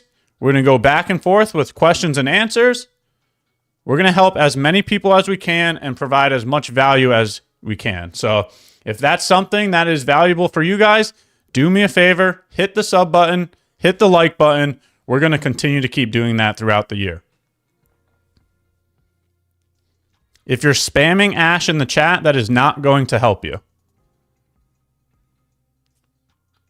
All you have to do is type it once. Spamming it into chat is not going to help.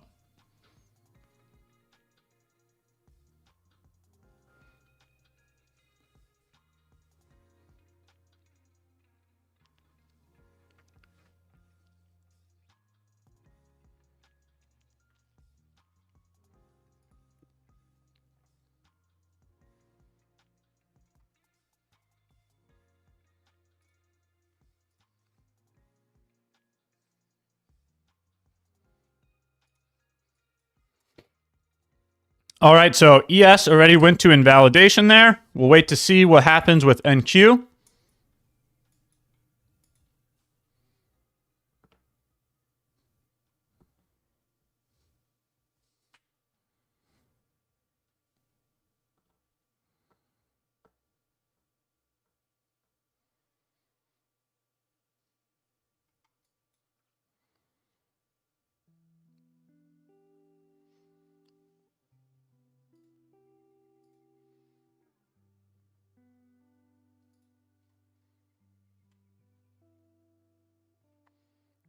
All right, it looks like you know who it is. 21 won the giveaway. You know who it is. Are you here in chat?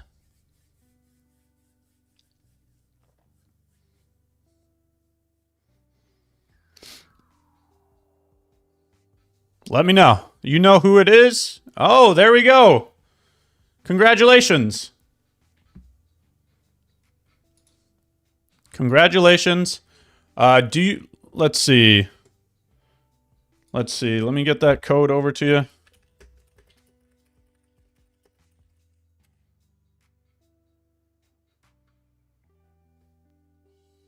Give me a second here.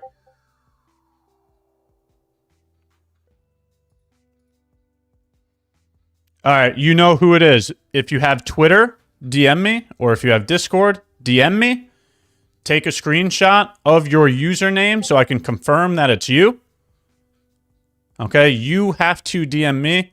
Do it on Discord, do it on Instagram, do it on Twitter, any one of the social media platforms.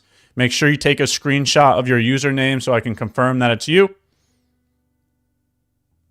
I'll get that giveaway code over to you as soon as you DM me.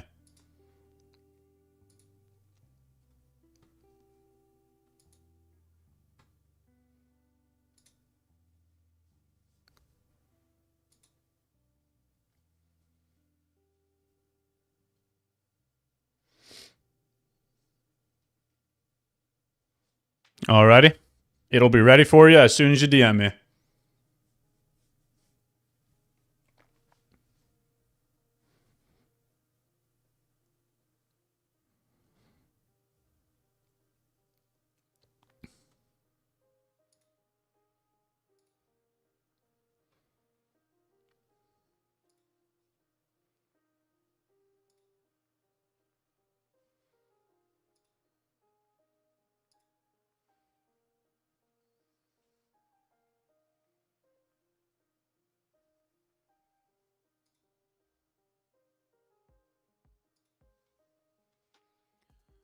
Alrighty. Very good job.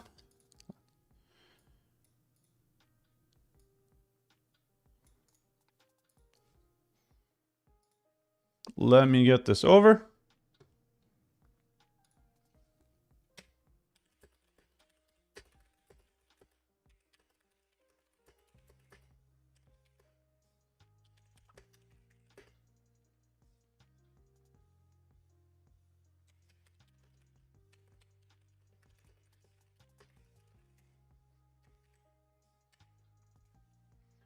Alrighty.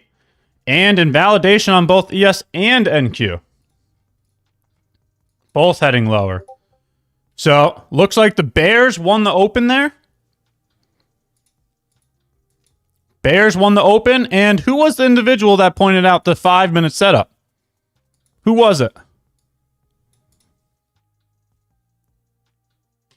Somebody pointed out the 5-minute setup earlier. Who was it? Very good job to the individual that pulled up the 5-minute setup. You had a bearish change in the state of delivery, a bearish breaker. Very good job to who pointed that out.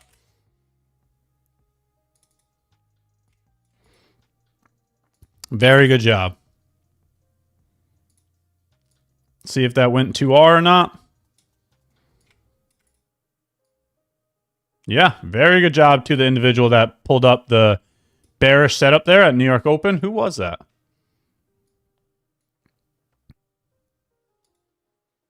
Very good job.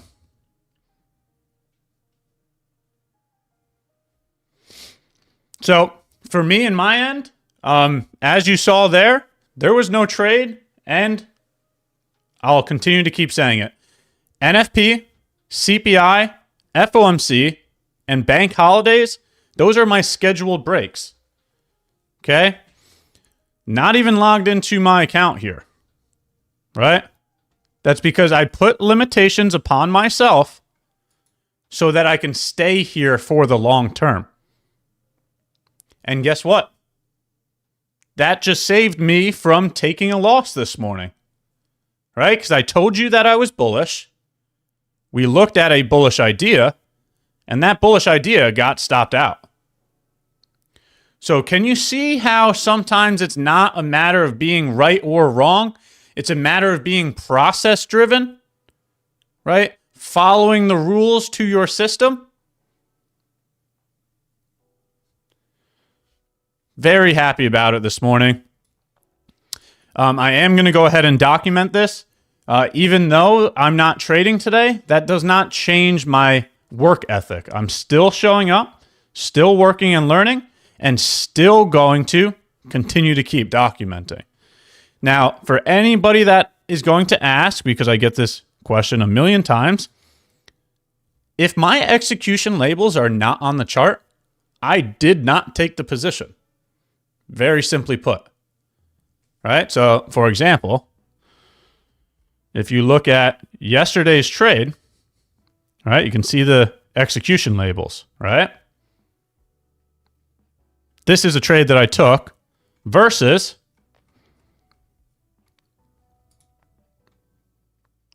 notice how there's no execution labels here. I'm going to work and learn every single week, no matter what. All right? That does not mean that every single position needs to be executed. Less is more. Quality over quantity.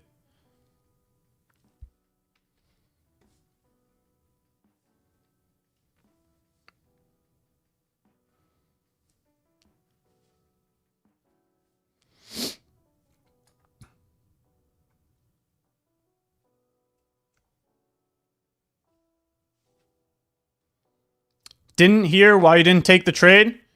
Once again, I do not trade on NFP, CPI, FOMC, bank holidays.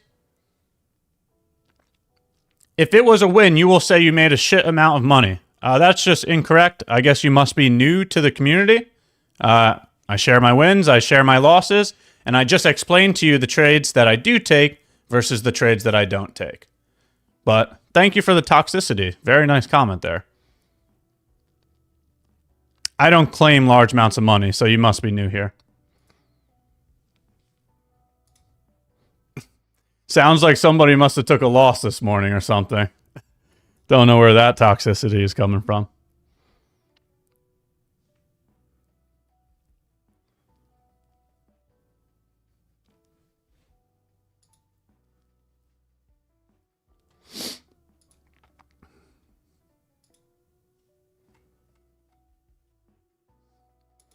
Yeah, someone went max contracts on longs this morning, apparently.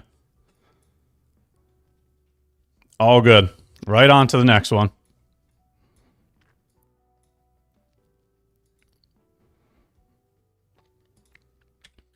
Still going to complete my documentation. That is all just noise. Let's get that done. Hello, do you think it's still bullish? No, clearly the bulls did not step in this morning, right? The bears took the New York Open and sent it lower, right? So let's make sure right? I'm showing you the process. We still document no matter what. We still complete our work. That's always going to happen no matter the outcome.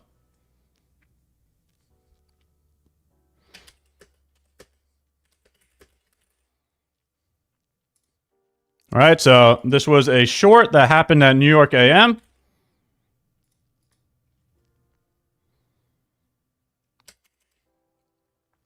Let's take a look to make sure that we get all the documentation. Hourly swing high here. Let's take a look. 10 a.m. from Tuesday. They both took it out, along with both taking out the previous hourly candle. So I don't see the SMT.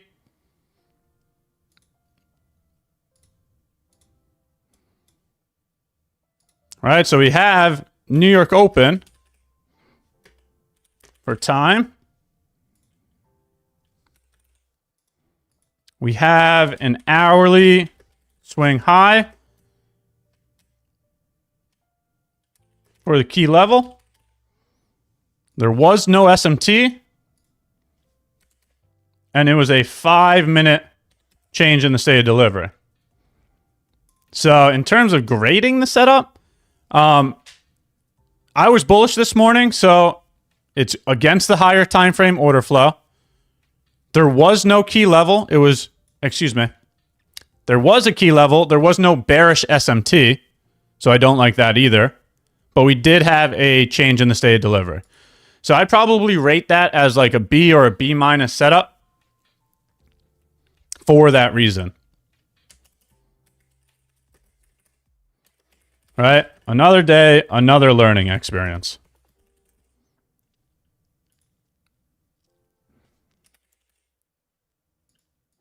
And that's all it is. So if the individual is still here, let me know, where am I claiming that I made a shit amount of money on this? Please tell me. There's a huge difference here. There is no execution labels. There is no dollar amount. Right? Now compare that to there is execution labels. There is a dollar amount. In my opinion, it's clear as day. You know, if you want to show up, work and learn, we'll be here working and learning. You could simply just ask questions because, no, I don't claim things that I don't do. It's a learning experience.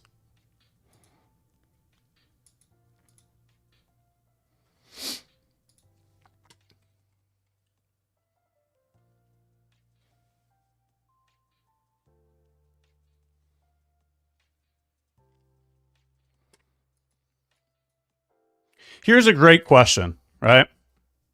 Let's go back to Steph Curry, because I personally think he's the best three-point shooter of all time. Okay? Do you think he shoots the ball outside of the game? Right? Do you think he practices? Right? He's still showing up, working and learning, even though he's not executing, right? His execution would be him playing the game. All right? That's the first thing. Second thing is, how many times does he miss compared to how many times he makes it? He misses 1,000,000 times and he only makes it a couple 100,000. Right? So no matter what, we have to work. We have to learn. It doesn't matter if you win or lose. You have to keep showing up every single time.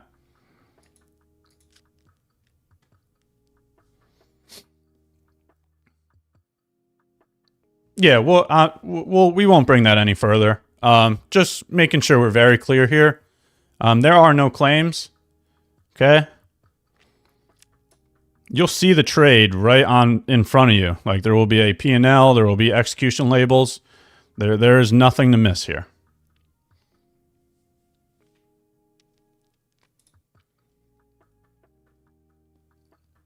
But let's see what we get from here. Are we only going to get lower prices? Let's see.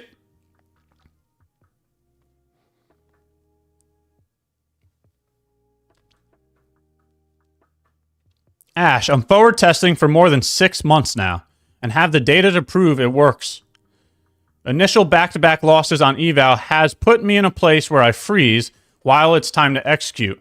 How do I overcome? That's a very great question. Okay, so in my opinion, I would rather be live trading, right? When I collect data, I would rather it come from risking money, right? Go purchase an eval, right? Put money on the line, because you're going to feel differently when there's money on the line compared to back testing. And that's something in trading that you're going to have to deal with, right? So go try an eval, right? You're going to have to learn those feelings and those emotions too. So try the eval along with back testing. Back testing, you're just sitting there mindlessly clicking buttons because there's nothing being risked, right? It feels different when there's money on the line. You need to get comfortable being uncomfortable. Very good question. Why you don't consider 15-minute bullish SMT with a 1-minute change in the state of delivery? If you're what are you referring to? Because that is exactly what we looked at this morning. Are you talking about the bearish setup? Or are you talking about a bullish setup? What are you referring to? Because this morning we did look at the 15-minute bullish SMT with the 1-minute bullish change in the state of delivery.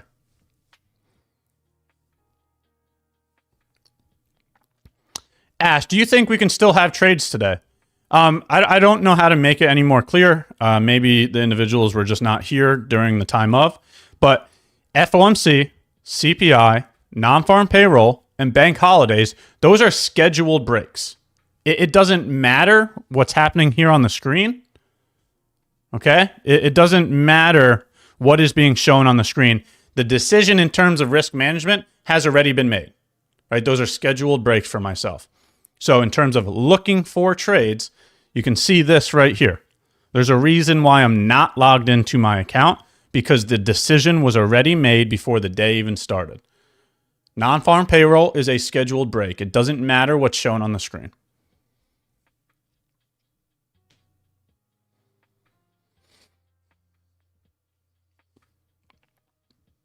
That's a good quote right there. You don't need practice to be better at something. You need feedback to be better at something.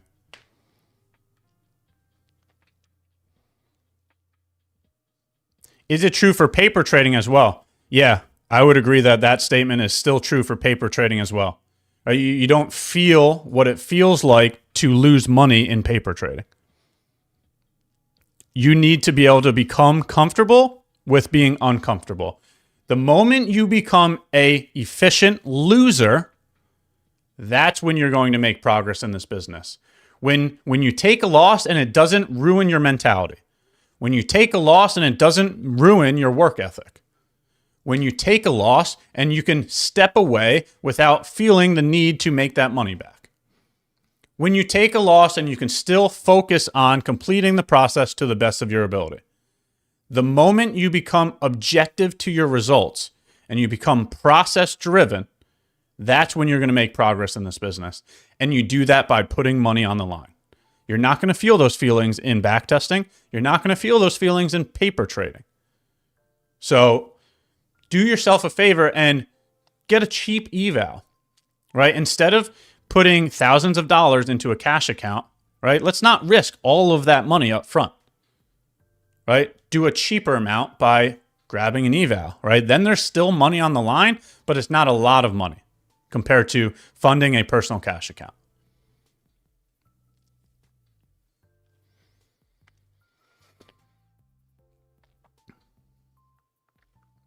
How to get past fear, that is just experience, right? That's just experience. Kill the ego and obtain so much data that you can prove it to yourself, right? You're saying that you have a lot of data, but you're saying you still feel fear. So in my opinion, that means you haven't collected enough data, right? You should have so much data that you no longer feel that fear. So I would keep working, keep learning, gain more data. Just do it appropriately. You don't need to be risking all of your funds. Okay? Do it appropriately.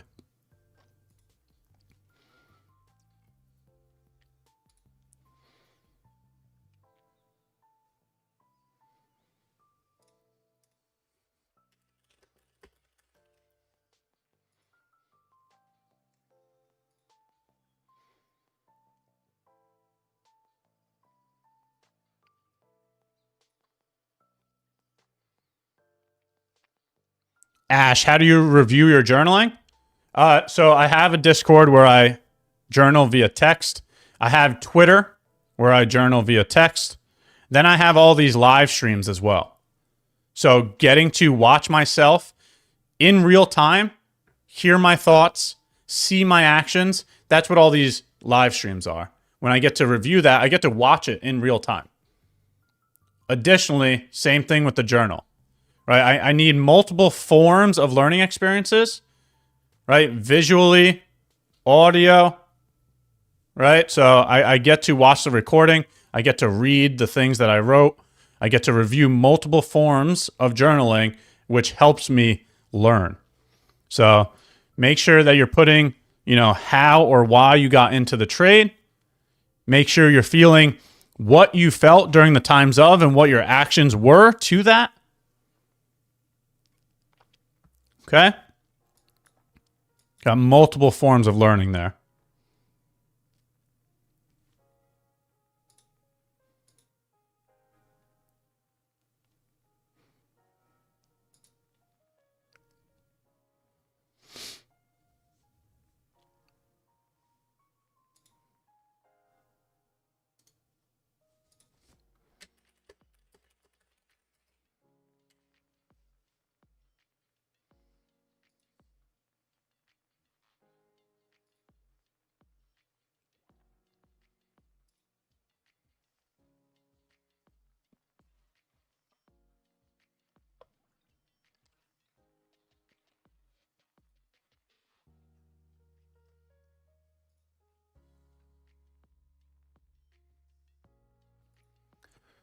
Alrighty, chat. What a beautiful morning. We got through a lot of information. We got through a lot of questions. We were able to watch another New York Open. We got to document another learning experience. I'm going to remain flat for the day. I stand on my words. NFP, FOMC, CPI, and bank holidays, they're going to remain scheduled breaks. You do not need to be risking every single day. In my opinion, less is more. Quality over quantity. Very happy that we got a giveaway done. There will be many more of those. So for the people that do want to work and learn, for the people that are going to continue to keep showing up, you know where to find me. You know what we're doing here, and there's going to be a lot more giveaways with it. So I'm going to begin to wrap up the session. We got to watch a one-shot, one-kill with the NFP release. We got to go over yesterday's trade. We got to look at a New York Open. In my opinion, even though there was not any money made or any money lost, today was a W. Every chance I get to gain more data and gain more experience, that is providing more conviction. So for any of the like-minded professionals that want to continue to keep showing up, working and learning, that's what we're going to do here.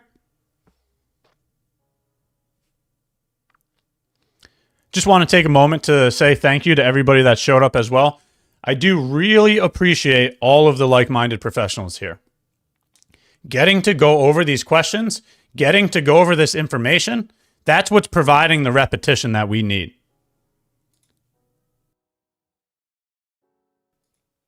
So thank you, thank you, thank you.